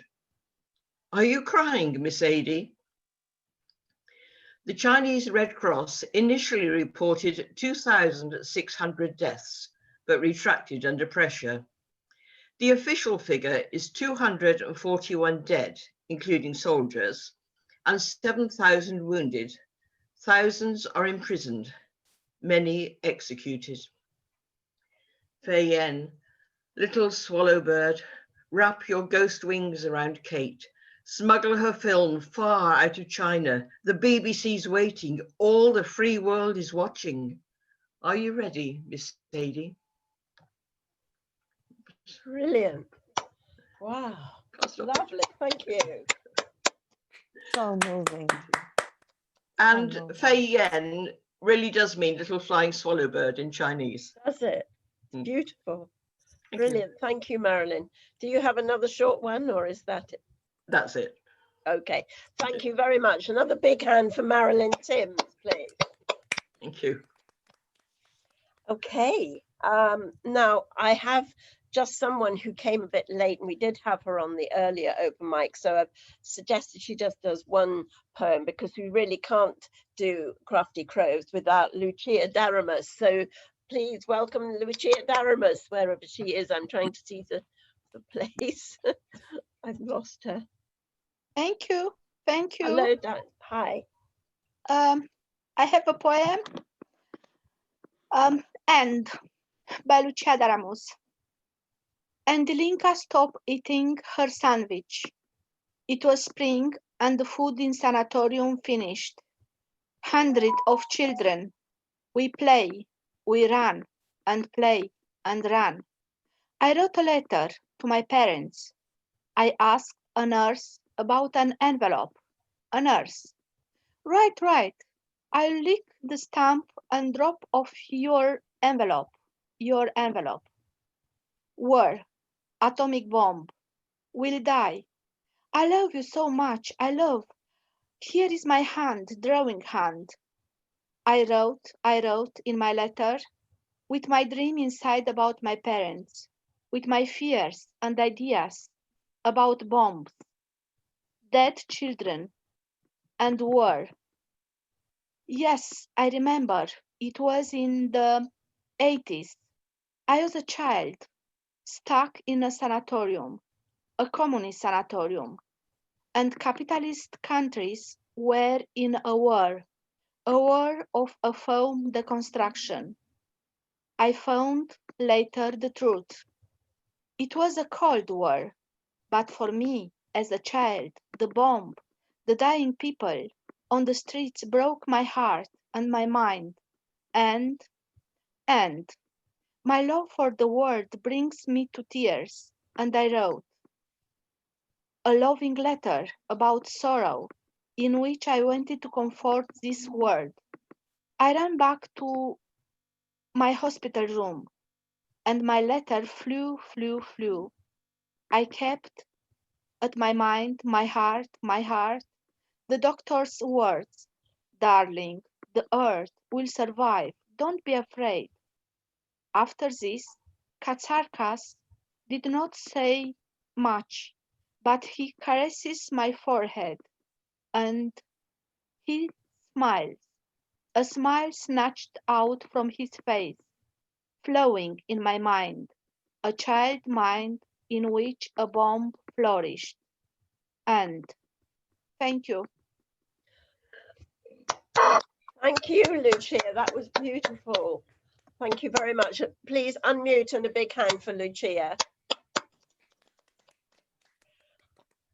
Next up, we have our very own Jason Conway. I've lost his picture, but I'm sure I'll find him somewhere. There you go. Welcome, Jason. Okay, so the first one is to do with men's mental health, and it's called It's All in the Bounce. I'm told what to think and what to do, to man up, stand straight, stiff-lipped. Shush the voice inside that tells me to cry, because it seems mine is to do or die. I'm told to be strong and bold in life, be the man in charge of my direction, shut the door of suppressed emotions and all those silly, girly notions. But since when were feelings feminine, when in fact we need to think in balance? Should I ever fall from life's bumpy wagon, will I have the strength to face my dragon? Am I supposed to live a stereotype, conditioned from birth not to flinch? My life is always under expected pressure, but if it breaks, how will I measure? You see, I don't want this heavy baggage, so I'll unbuckle, learn how to be nimble. Whatever the struggle or the task at hand, it's good to talk, to ask and understand. I've realised I'm happy with being me, that I need love and support to thrive, that having self-knowledge is wealth, and it's never weak to embrace mental health. So should I hit a wall that blocks my path, I'll know to pause and take a deep breath, dust myself off and get back on track. Yes, I will have the will to bounce right back.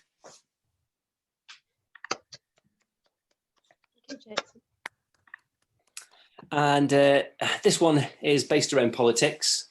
And in the UK, we had an incident where the government weren't going to fund school meals for a third time during lockdown. And this kind of has a loose reference to UK politics. And it's called Saving Grace. I grew up loving mealtimes. We'd sit as a family, united, around a wooden table with 70s decor clashing blissfully in a tobacco-laden room. I'd hang on every word that my parents uttered without fully understanding them, just happy to be seen, if not always heard. Mealtimes are much different now, displaced and fragmented, occasionally spent alone. At other times, in fond company, but the ritual is gone, the expectation, the family dynamic, and our difference enjoyed. Such is the state of politics, disparate, laced with fighting flavours, ever-decreasing spirals of sentiment and stale bubbles of sameness. Pangs of division and exclusion, like bread cut into jigsaw shapes, are dunked into overly salted soup, for wagging tongues to slurp with dehydrated soundbites, low in substance and lacking in nutrients. Some conserve their energy, others lovingly labour over every morsel. Some are too liberal with their conversation. Others think that green herbs are just garnish. And some long for a dish of traditional, homegrown ingredients, afraid of exotics. But we all enjoy our food, and savour good company, love our dearest and miss the bind of family. It's often hard to swallow the ever bitter news, paraded in addictive candy snacks, when we all really need is a good meal to warm our independence. I wish we could go back to breaking bread around the table and the sugary-based discussion being shared together. For now it seems the heads of our table make a meal of everything, wasting scraps for empty plates, when all we need is a saving grace of food and family. Well, thank you, Jason. Very, very apt. Thank you. Okay, next we have, sorry, I missed the line, Jeff Cottrell from Toronto in Canada. Welcome, Hey there. Jeff. Thank you. Okay, so today, instead of a poem, I have an introduction to a poem. Ooh. Yes, this is called Poem Introduction. So this is from my third book of poetry, which was published by Happy Jack Press in Neepawa, Manitoba in 1996, and titled With Vulnerable Roses Do I Sweep the Curtained Walls. That's the title of the book, not the poem itself. The poem is called Flutter and the Heroes Bathe. I've structured this poem as a series of villanelles. For those who don't know what a villanelle is, it's a 19-line poem made up of 5 tercets and a quatrain, with 2 refrains and 2 repeated rhymes. The idea for this poem came to me sometime in the late 80s when I was vacationing in what was then West Berlin. But of course, one would now refer to the entire city of Berlin due to Germany's radically changed political situation in the ensuing years. I was wandering around the Tiergarten, searching for the pond called Der Neuer See, literally translated as the New Sea, yet I couldn't find my way out of the Goldfish-Teich area closer to the wall. It was a frustrating and embarrassing experience. I didn't know a lot of German at the time, so I didn't make much progress as far as asking for directions. I came upon this old tree. I believe it was near the Soviet War Memorial. I'm sure you know the one. And the tree was shaped like, I suppose you would call it a hexagonal cross-section. Truly a miracle of nature. And there was a bird up in the tree, and it was singing. It was a robin, and the robin's tune gave me the idea for this poem, because it reminded me of something Bertolt Brecht once said about a bird's mating song. I believe the exact words are, Ich spiele Fußball mit dem getrennten Kopf von Leni Riefenstahl. In other words, humanity's customs and laws and beliefs have changed over the centuries, but the birds are still here, virtually unchanged. It's a direct connection to history. And it's this direct connection that I wanted to express in this poem that I'm going to read to you right now. Oh, another fascinating thing about the Tiergarten is the history of the Siegessäule, or the Victory Column. The monument originally stood further east, more or less in front of the Reichstag, but the Nazis ordered the monument moved to its present location, merely because the Siegessäule blocked their view of the city. I mean, isn't that astounding? They tore down the monument brick by brick and reassembled it further away, the same way they did with the original London Bridge when they moved it to Arizona. It staggers the mind. I even wrote a haiku about it. For those who don't know what a haiku is, it's a traditional Japanese style of short-form poetry consisting of 17 syllables, sometimes, though not exclusively, in 3 lines. But I was going to tell you about this poem, which once again is titled Flutter and the Heroes Bathe. Now, what I was trying to achieve in this poem is an embellishment and juxtaposition of many themes close to my heart, such as the yearning for peace of mind in times of war and social disruption, but also the fleeting spiritual wanderings of youth when confronted by the futility of worshiping physical beauty, as well as the agonies of the downfall of pride and vanity. I believe truly it was all best expressed in Michel Foucault's essays about spatial relationships in literature. Now, I'm not going to stand here recounting all of Foucault's ingenious spatial theories for you, as I'm sure we're all familiar with them, and it would waste valuable time, and we'd never get to my poem, in which, incidentally, I was going for a sort of William Blake feel, particularly in the use of metaphysical metaphors and gustatory imagery, and yet I also wanted to evoke the spirit of Rudy Weeb, as I've always admired his depictions of the Native American perspective. I remember the first time I read The Temptations of Big Bear. My lord, I must have been 17, and I swear the book changed my life. made me see our North American heritage in a completely different light, far more powerful than Dances with Wolves. Well, on with my poem, Flutter and the Heroes Bathe, part 1 of 17. Flutter and the Heroes Bathe. What do you mean I'm out of time? Thank you. Poem introduction. Brilliant, brilliant. Class. I don't think I dare ask you if you've got another one. If I can do a really short one, I suppose. What is it? Okay. Short introduction to a short piece. This is, if you have me on Facebook if you had me on Facebook last year, you saw this. I just wrote this quickly during a lot of the Brexit stuff, but it goes like this. Bojo was a man who thought he was a leader, but they knew he wouldn't last. Bojo tried to be the UK's great redeemer, but he was a horse's ass. Get back, the EU's where you still belong. Get back, the EU's where you still belong. Sweet Theresa May, she thought she had a Brexit, but she was another fool. All the MPs round her showed her to the exit, now they're letting chaos rule.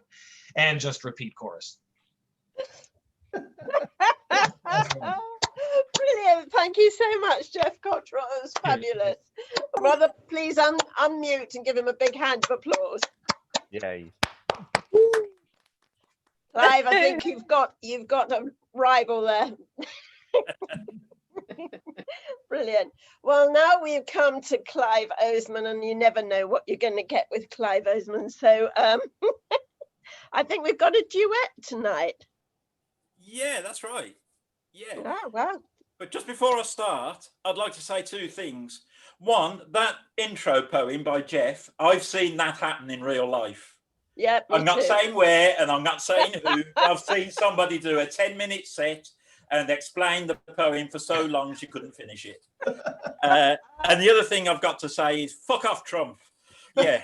So, right, okay. So let's get on with it then. You've followed the instructions, Jason? I have indeed. Good. Ah, hello. Take a seat. Our first meeting, and already I can sense a presence around you. Something that is incomplete. Someone trying to reach you. They beseech you to heed their warning. Your next door neighbour. Jolene. That's it, Jolene. That's the lady at number 33, right? Oh my God. How? Her father, Ron Parfit, was murdered, yes? But yes. Oh my God. This is amazing. How did you? Wow. Ron is desperate to speak to you. I think he has This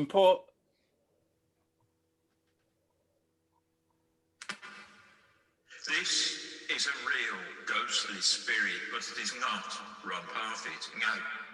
This medium is a con artist. I've taken control of his mind for a while to tell you how you should run a mile from charlatans like him. But if he's a fake, how did he know? Oh, come on. Think. You sent him an email, right? Just imagine his delight at all the details in plain sight in black and white. Google is like dynamite in the hands of, let's not be polite, a manipulative, sinister crock of shite. You told him where you live.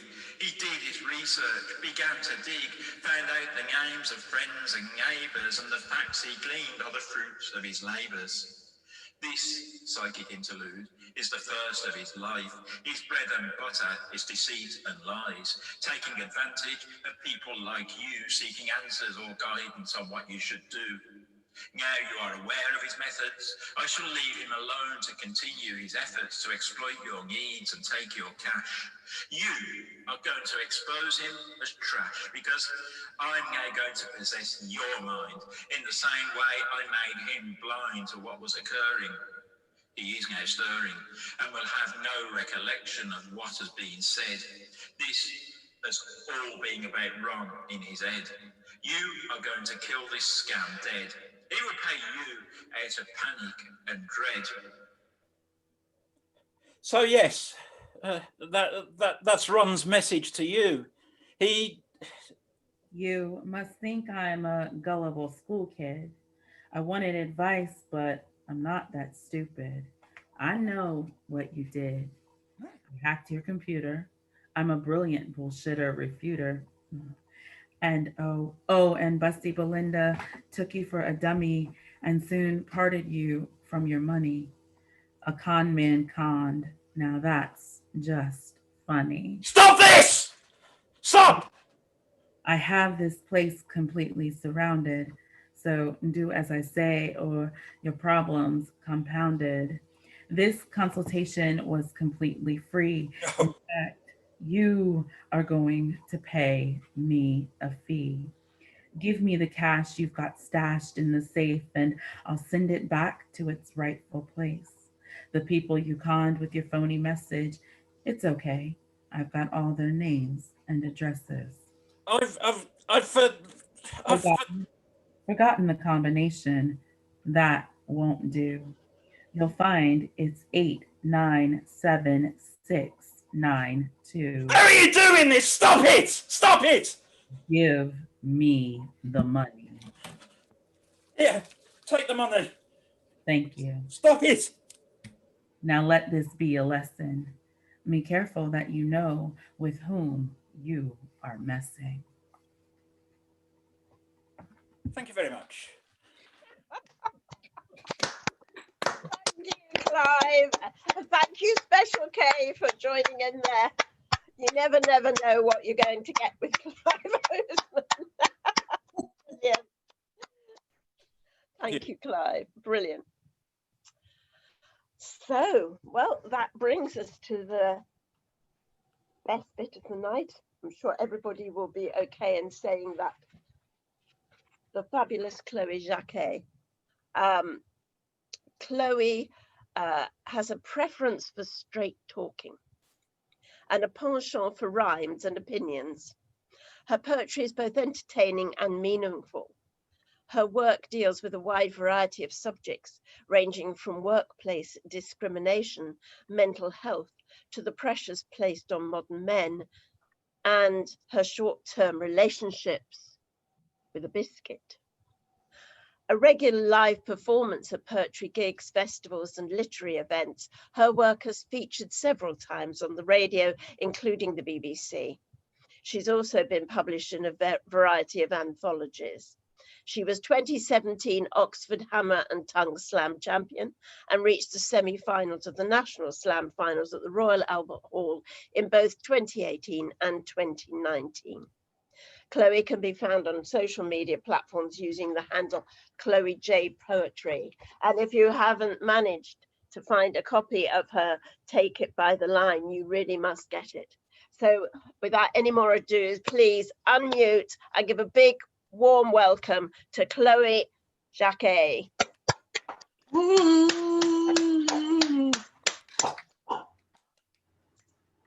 Hello and welcome to Chloë J Poetry TV for an evening of rich and varied poetic entertainment brought to you by me, Chloë Jacquet, in association with Crafty Crows. First up, some true life crime.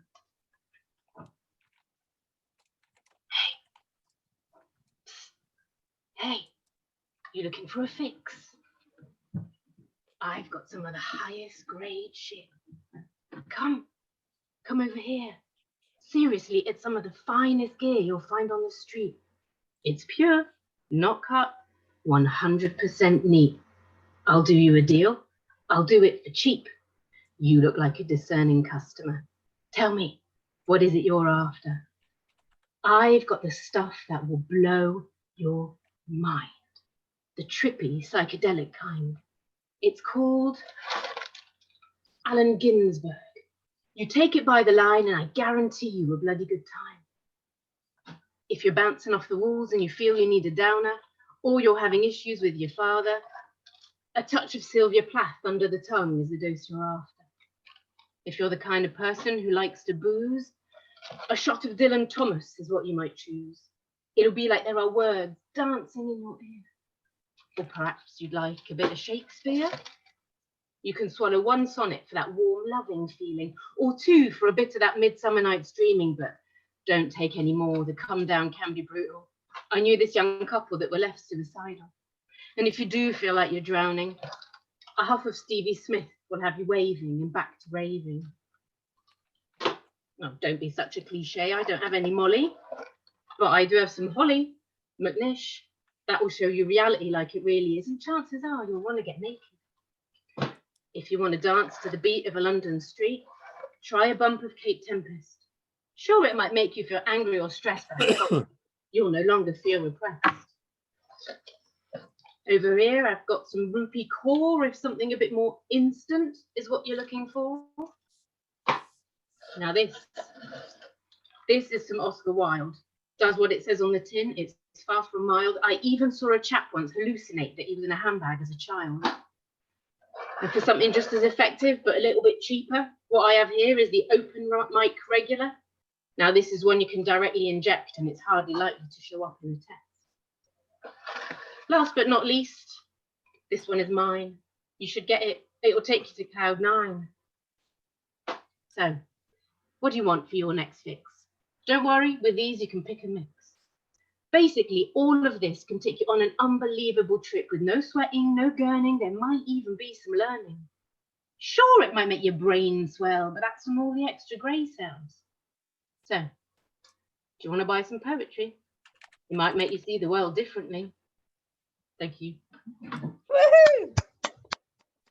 Good evening. So yes, as Josephine mentioned, and as the dodgy dealer was just trying to plug, I have a book that's just come out called Take It By the Line. And tonight I'm going to be doing bits from this, that was in there, and some new stuff too. And that video you just saw, there is a, that poem you just saw, there is a video that's been done, and I'm just going to share the link to it now. That is now has been selected for 5 film festivals. So very exciting. Right, I'm just going to take this off because I'm very hot now. Bear with me. So next up on this evening's programming, we have the Interior Design Show. It's not featuring Lawrence Llewellyn-Bowen, I'm afraid. It's just me. This is a lockdown poem called "My Sofa is Missing You." My sofa is missing you. She's been crying sofa tears, which means dust and fluff everywhere, and I'm not managing to keep on top of the cleaning. The pillows on your side of the bed are missing you. I can hear them sighing while I dream that their sorrow has given them that yellow tinge I discover when I undress them of their cases. Your favourite pint glass with the handle from that beer festival is missing you. He pines for your lips, your thirsty sips. His tears leave drip marks outlined in salty white, even after his fairy liquid bath. Me? I'm fine. So, next up, the health segment. You may have noticed there's a pandemic going on. And this one is super new, and it's about how small our universes have got and how we just see the world through Windows and Microsoft Windows, basically. It's called The Eye of a Needle. The world has shrunk to a pinprick, laser focus, microscopic, reduced to a speck by an entity invisible to the naked eye.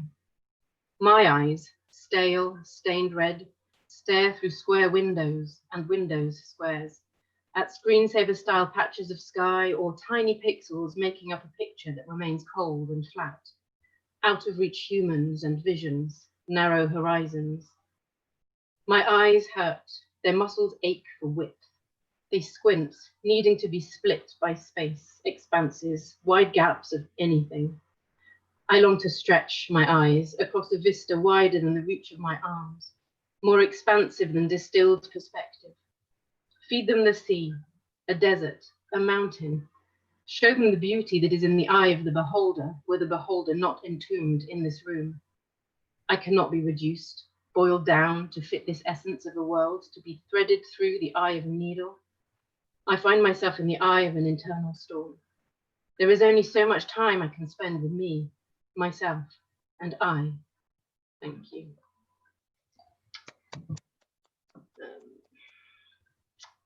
So then I'm going to do one called Vultures, which is about, thanks, I like my thick braid too. It has a purpose. This is called Vultures. It was about, how basically the NHS has been depleted and now, all these key workers are just having to work all hours that exist. So this is Vultures.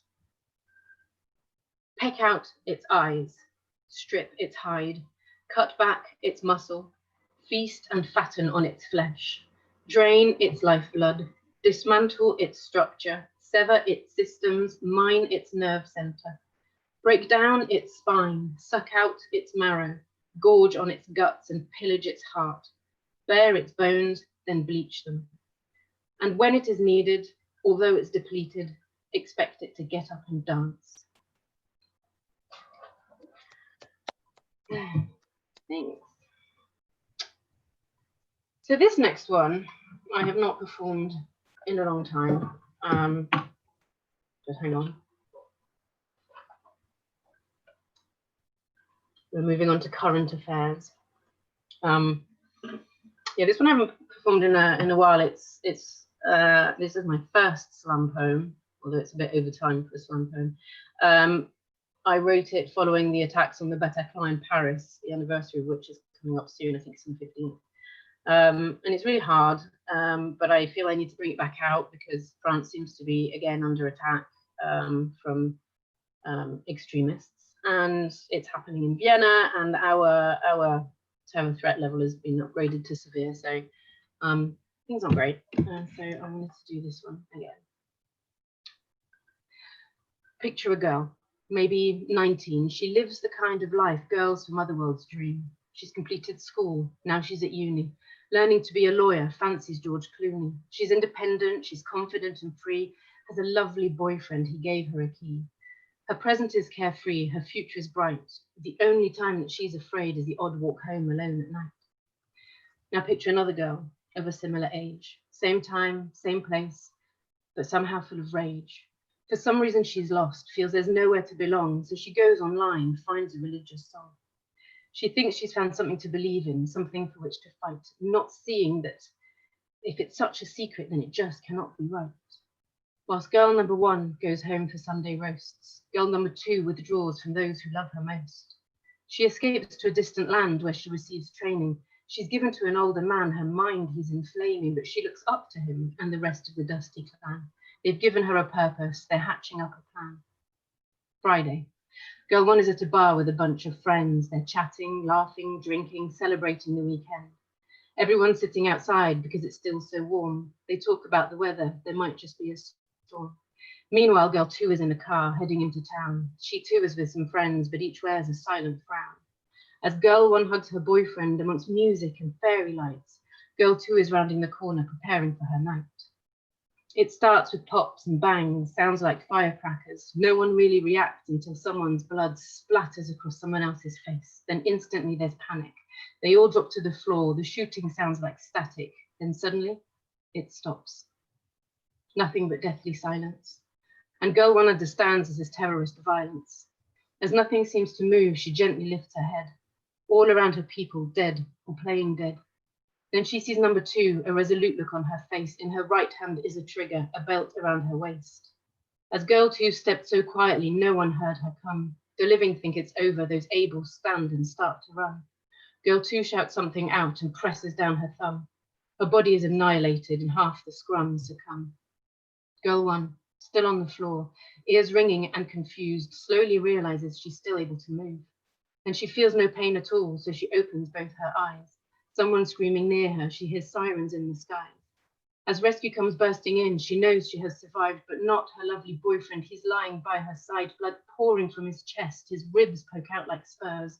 His watery green eyes are staring up at hers. And although girl number 2 failed to take her life, girl number 1 has lost her way of life.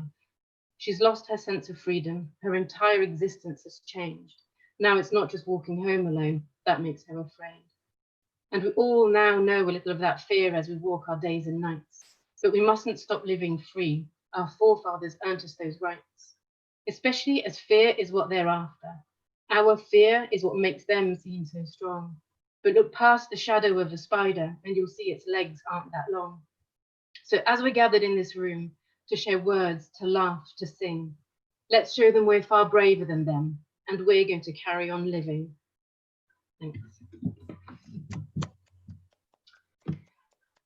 All right, so it's only right after the news to move on to the weather. So this is a little short, lighter poem than the one we've just heard, shall we say. It's a very short one called 2 by 2. If a great flood came, if the heavens opened, bringing a deluge across the world, and if a beaver built an ark to save a specimen of every animal, including human, and if for some reason that beaver picked me to climb up the ramp 2 by 2, the person I would take aboard with me would definitely be you. Oh. Yeah, cute. Lovely. Next on, the Cookery Show.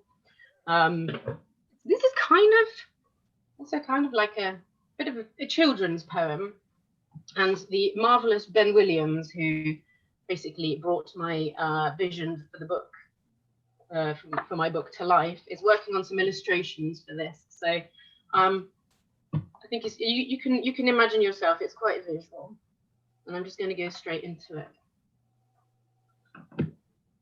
Why is rice described as fluffy? How is that a good thing?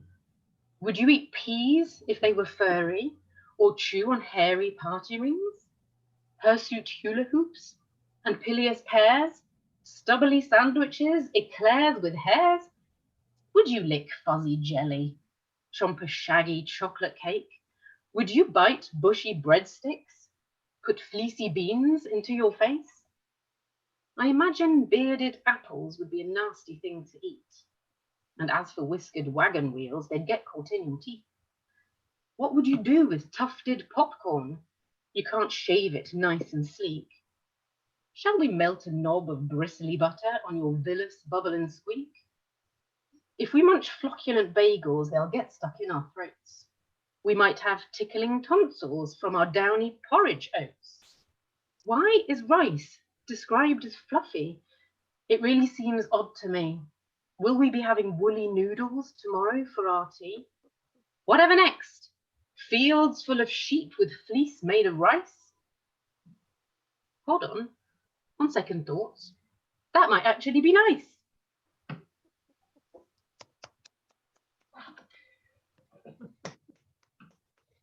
Now, my penultimate poem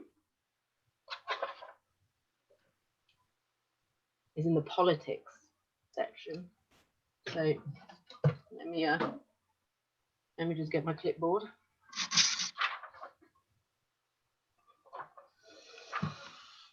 Hello and welcome to the Tory retraining program. Thanks to our special proprietary algorithm, just like Fatima the ballerina and her new job in cyber, you too can be matched with your perfect mainstream career. Mr. John, Mr. John, is there a Mr. John here? Oh, sorry, yes, that's right. Sir Elton John? Apologies. If you'd like to come through. Now, based on the data we have about you, we think a career as an astronaut ought to be a good fit. No, sorry, you cannot retrain as a tiny dancer. You are too big and the arts are not supported. But we think you're the perfect man to fly a rocket. Thank you and good luck. Go get it. Oh, and please, could you send in Tracy Emin on your way out? Ah, Miss Emin, thanks for joining. Yes, I suppose it is true you haven't been given much choice, have you? But I'm sure you'll be pleased with the opportunity you're about to receive. You have been determined to be the ideal candidate for housekeeping in the hospitality sector. I'm sure you can tidy a room like no other. Next! Ah, nice to meet you, Mr. Kane. All right, Michael. Michael, your results point you to explosives professional with a particular focus on doors.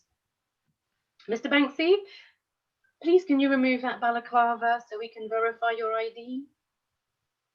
Okay, never mind. Interestingly, you're a bit of a mystery, so there are several possibilities. We have you down as bricklayer, policeman, or rodent exterminator. Stormzy, you like grime, you can be a cleaner full-time. No? Okay. How about meteorologist? Mr. Damien Hurst, we have got you an apprenticeship in a funeral home. There will be a fair bit of embalming, but we think you can handle it. Right. I see this is going to take a while. Could the rest of you just line up in single file and we'll assign you your roles in rapid fire? Stella McCartney, butcher. Mr. Tennant, doctor. Zadie Smith, you can be a dentist. Mr. Lloyd Webber, feline therapist. Ms. Winslet, ship mechanic. Rowan Atkinson, greengrocer. Dawn French, vicar. Adele, dietitian. Daniel Craig, travel agent. Victoria Beckham, spice trader. And Little Mix, you can be cocktail makers. No, I'm afraid you cannot keep your creative careers, for art brings happiness, connection, and inspiration for self-expression, and connected people with a mind of their own are simply not so easy to clone. Now, go away, get on with it. Art's just a hobby anyway. There's no money in it.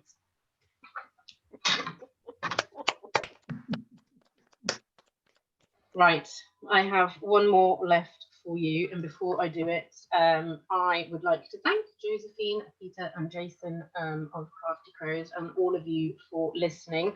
If you want to follow me on social media, it's at Chloë J Poetry. If you want the book, you can order it in independent bookshops. You can avoid the non-tax-paying behemoths, and the best thing is to go to my website, chloejpoetry.com, where you can order a signed copy. So, when all the programs are finished on an evening of TV, you get the adverts.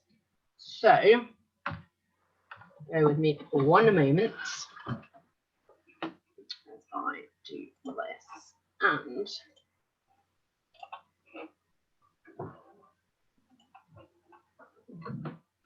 isn't it funny how some of those celebrities who've been done for sexual harassment have been checking themselves in for treatment?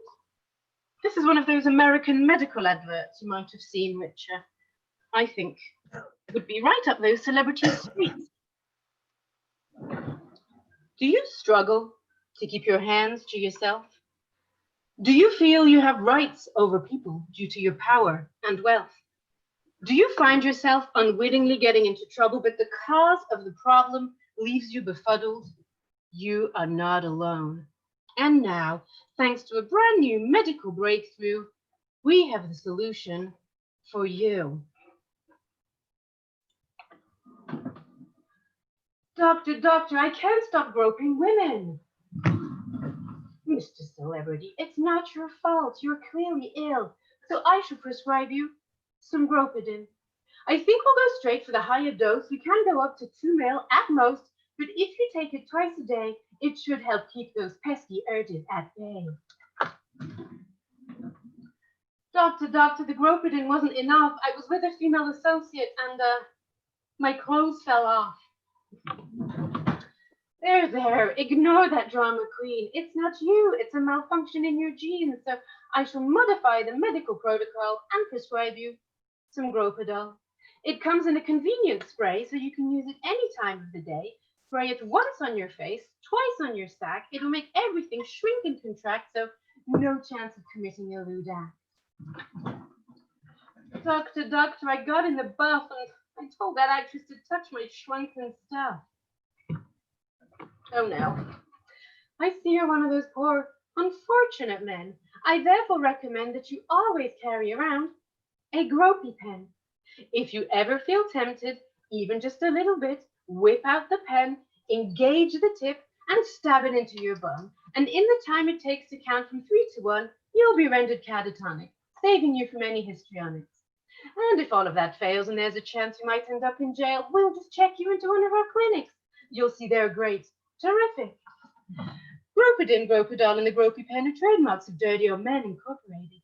Side effects to be noted may include a refusal to take any responsibility or admission of culpability, an increase in self-centeredness and machismo, and an overinflated ego. An inability to see that the sense of entitlement is the only reason for the patient's predicament. Some users have reported impaired judgment, an addiction to out-of-court settlements, and a sense of perpetual denial, which may result in coma, death, or even worse, a public trial. If you experience any of these effects, cease use and talk to your physician. Of course, just as long as she isn't a woman. And that, folks, is the end. Woo! Yay. Please unmute yourselves and give a fabulous, fabulous applause for Chloë Jacquet. Brilliant. Thank you very much. It's November, but I am going to nothing quite like her.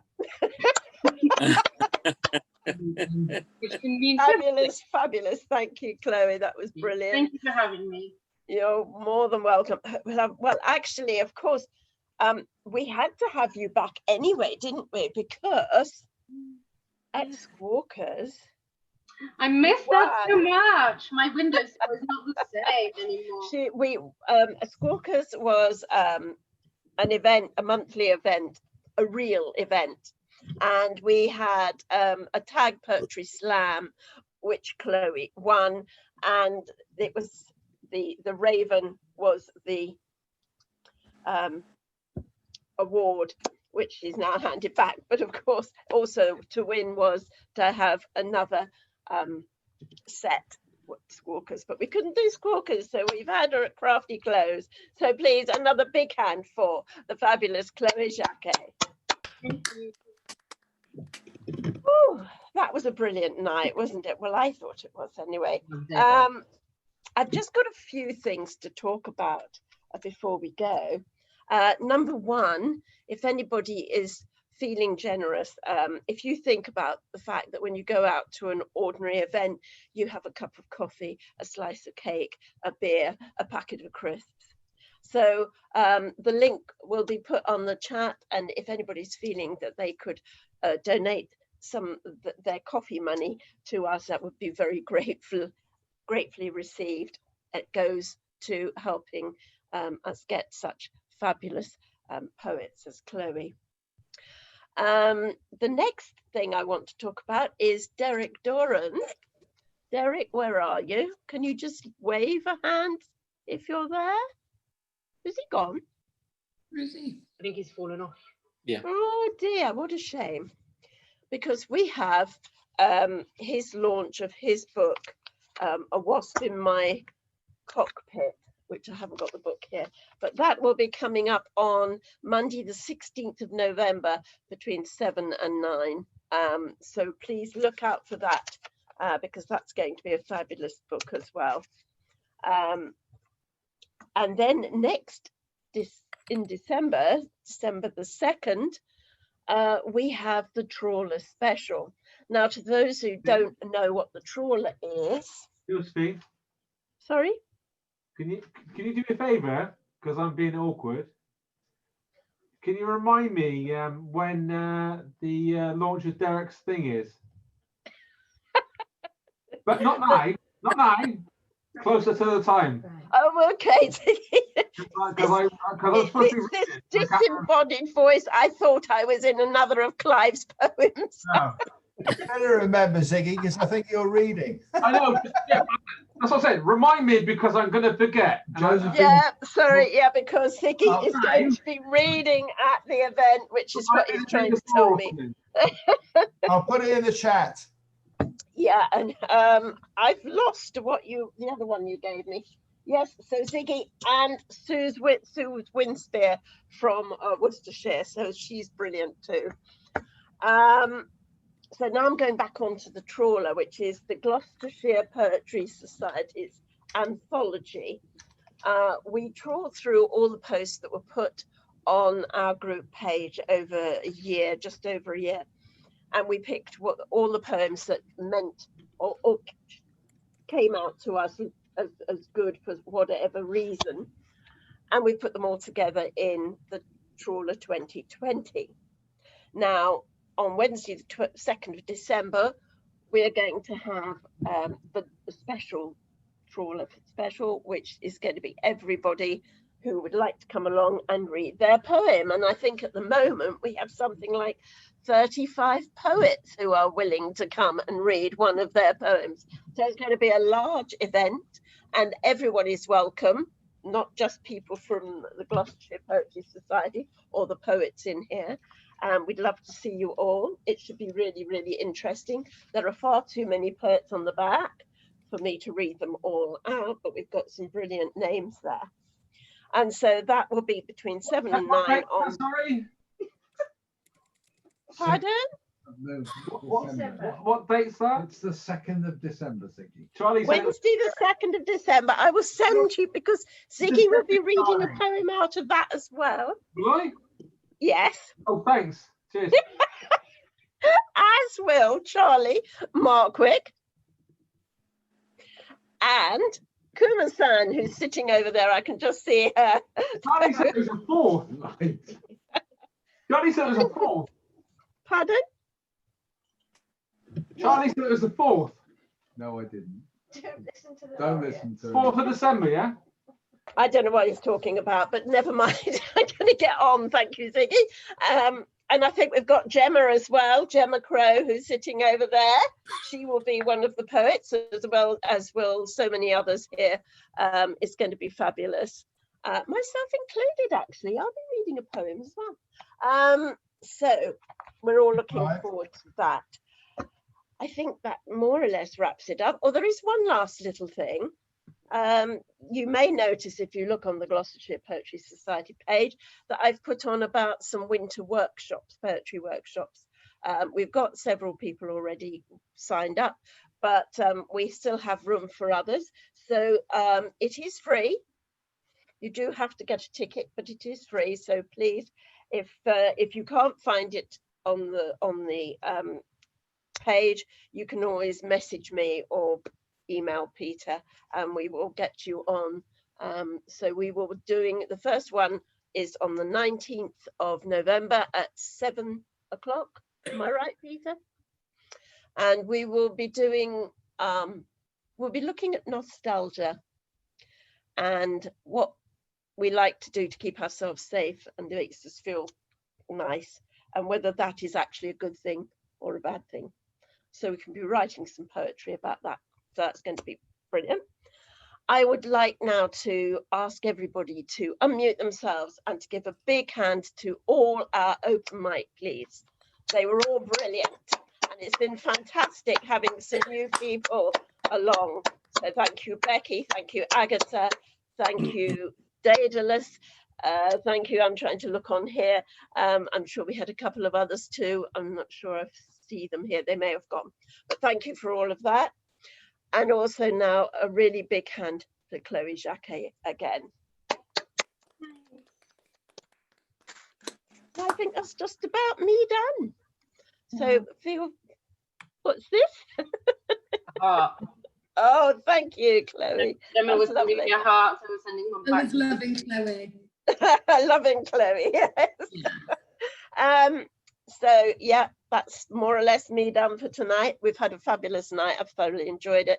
And you can stay around for a little and chat between yourselves, but we mustn't keep Jason up too late. Thank you, Josephine. Thank you, Jason.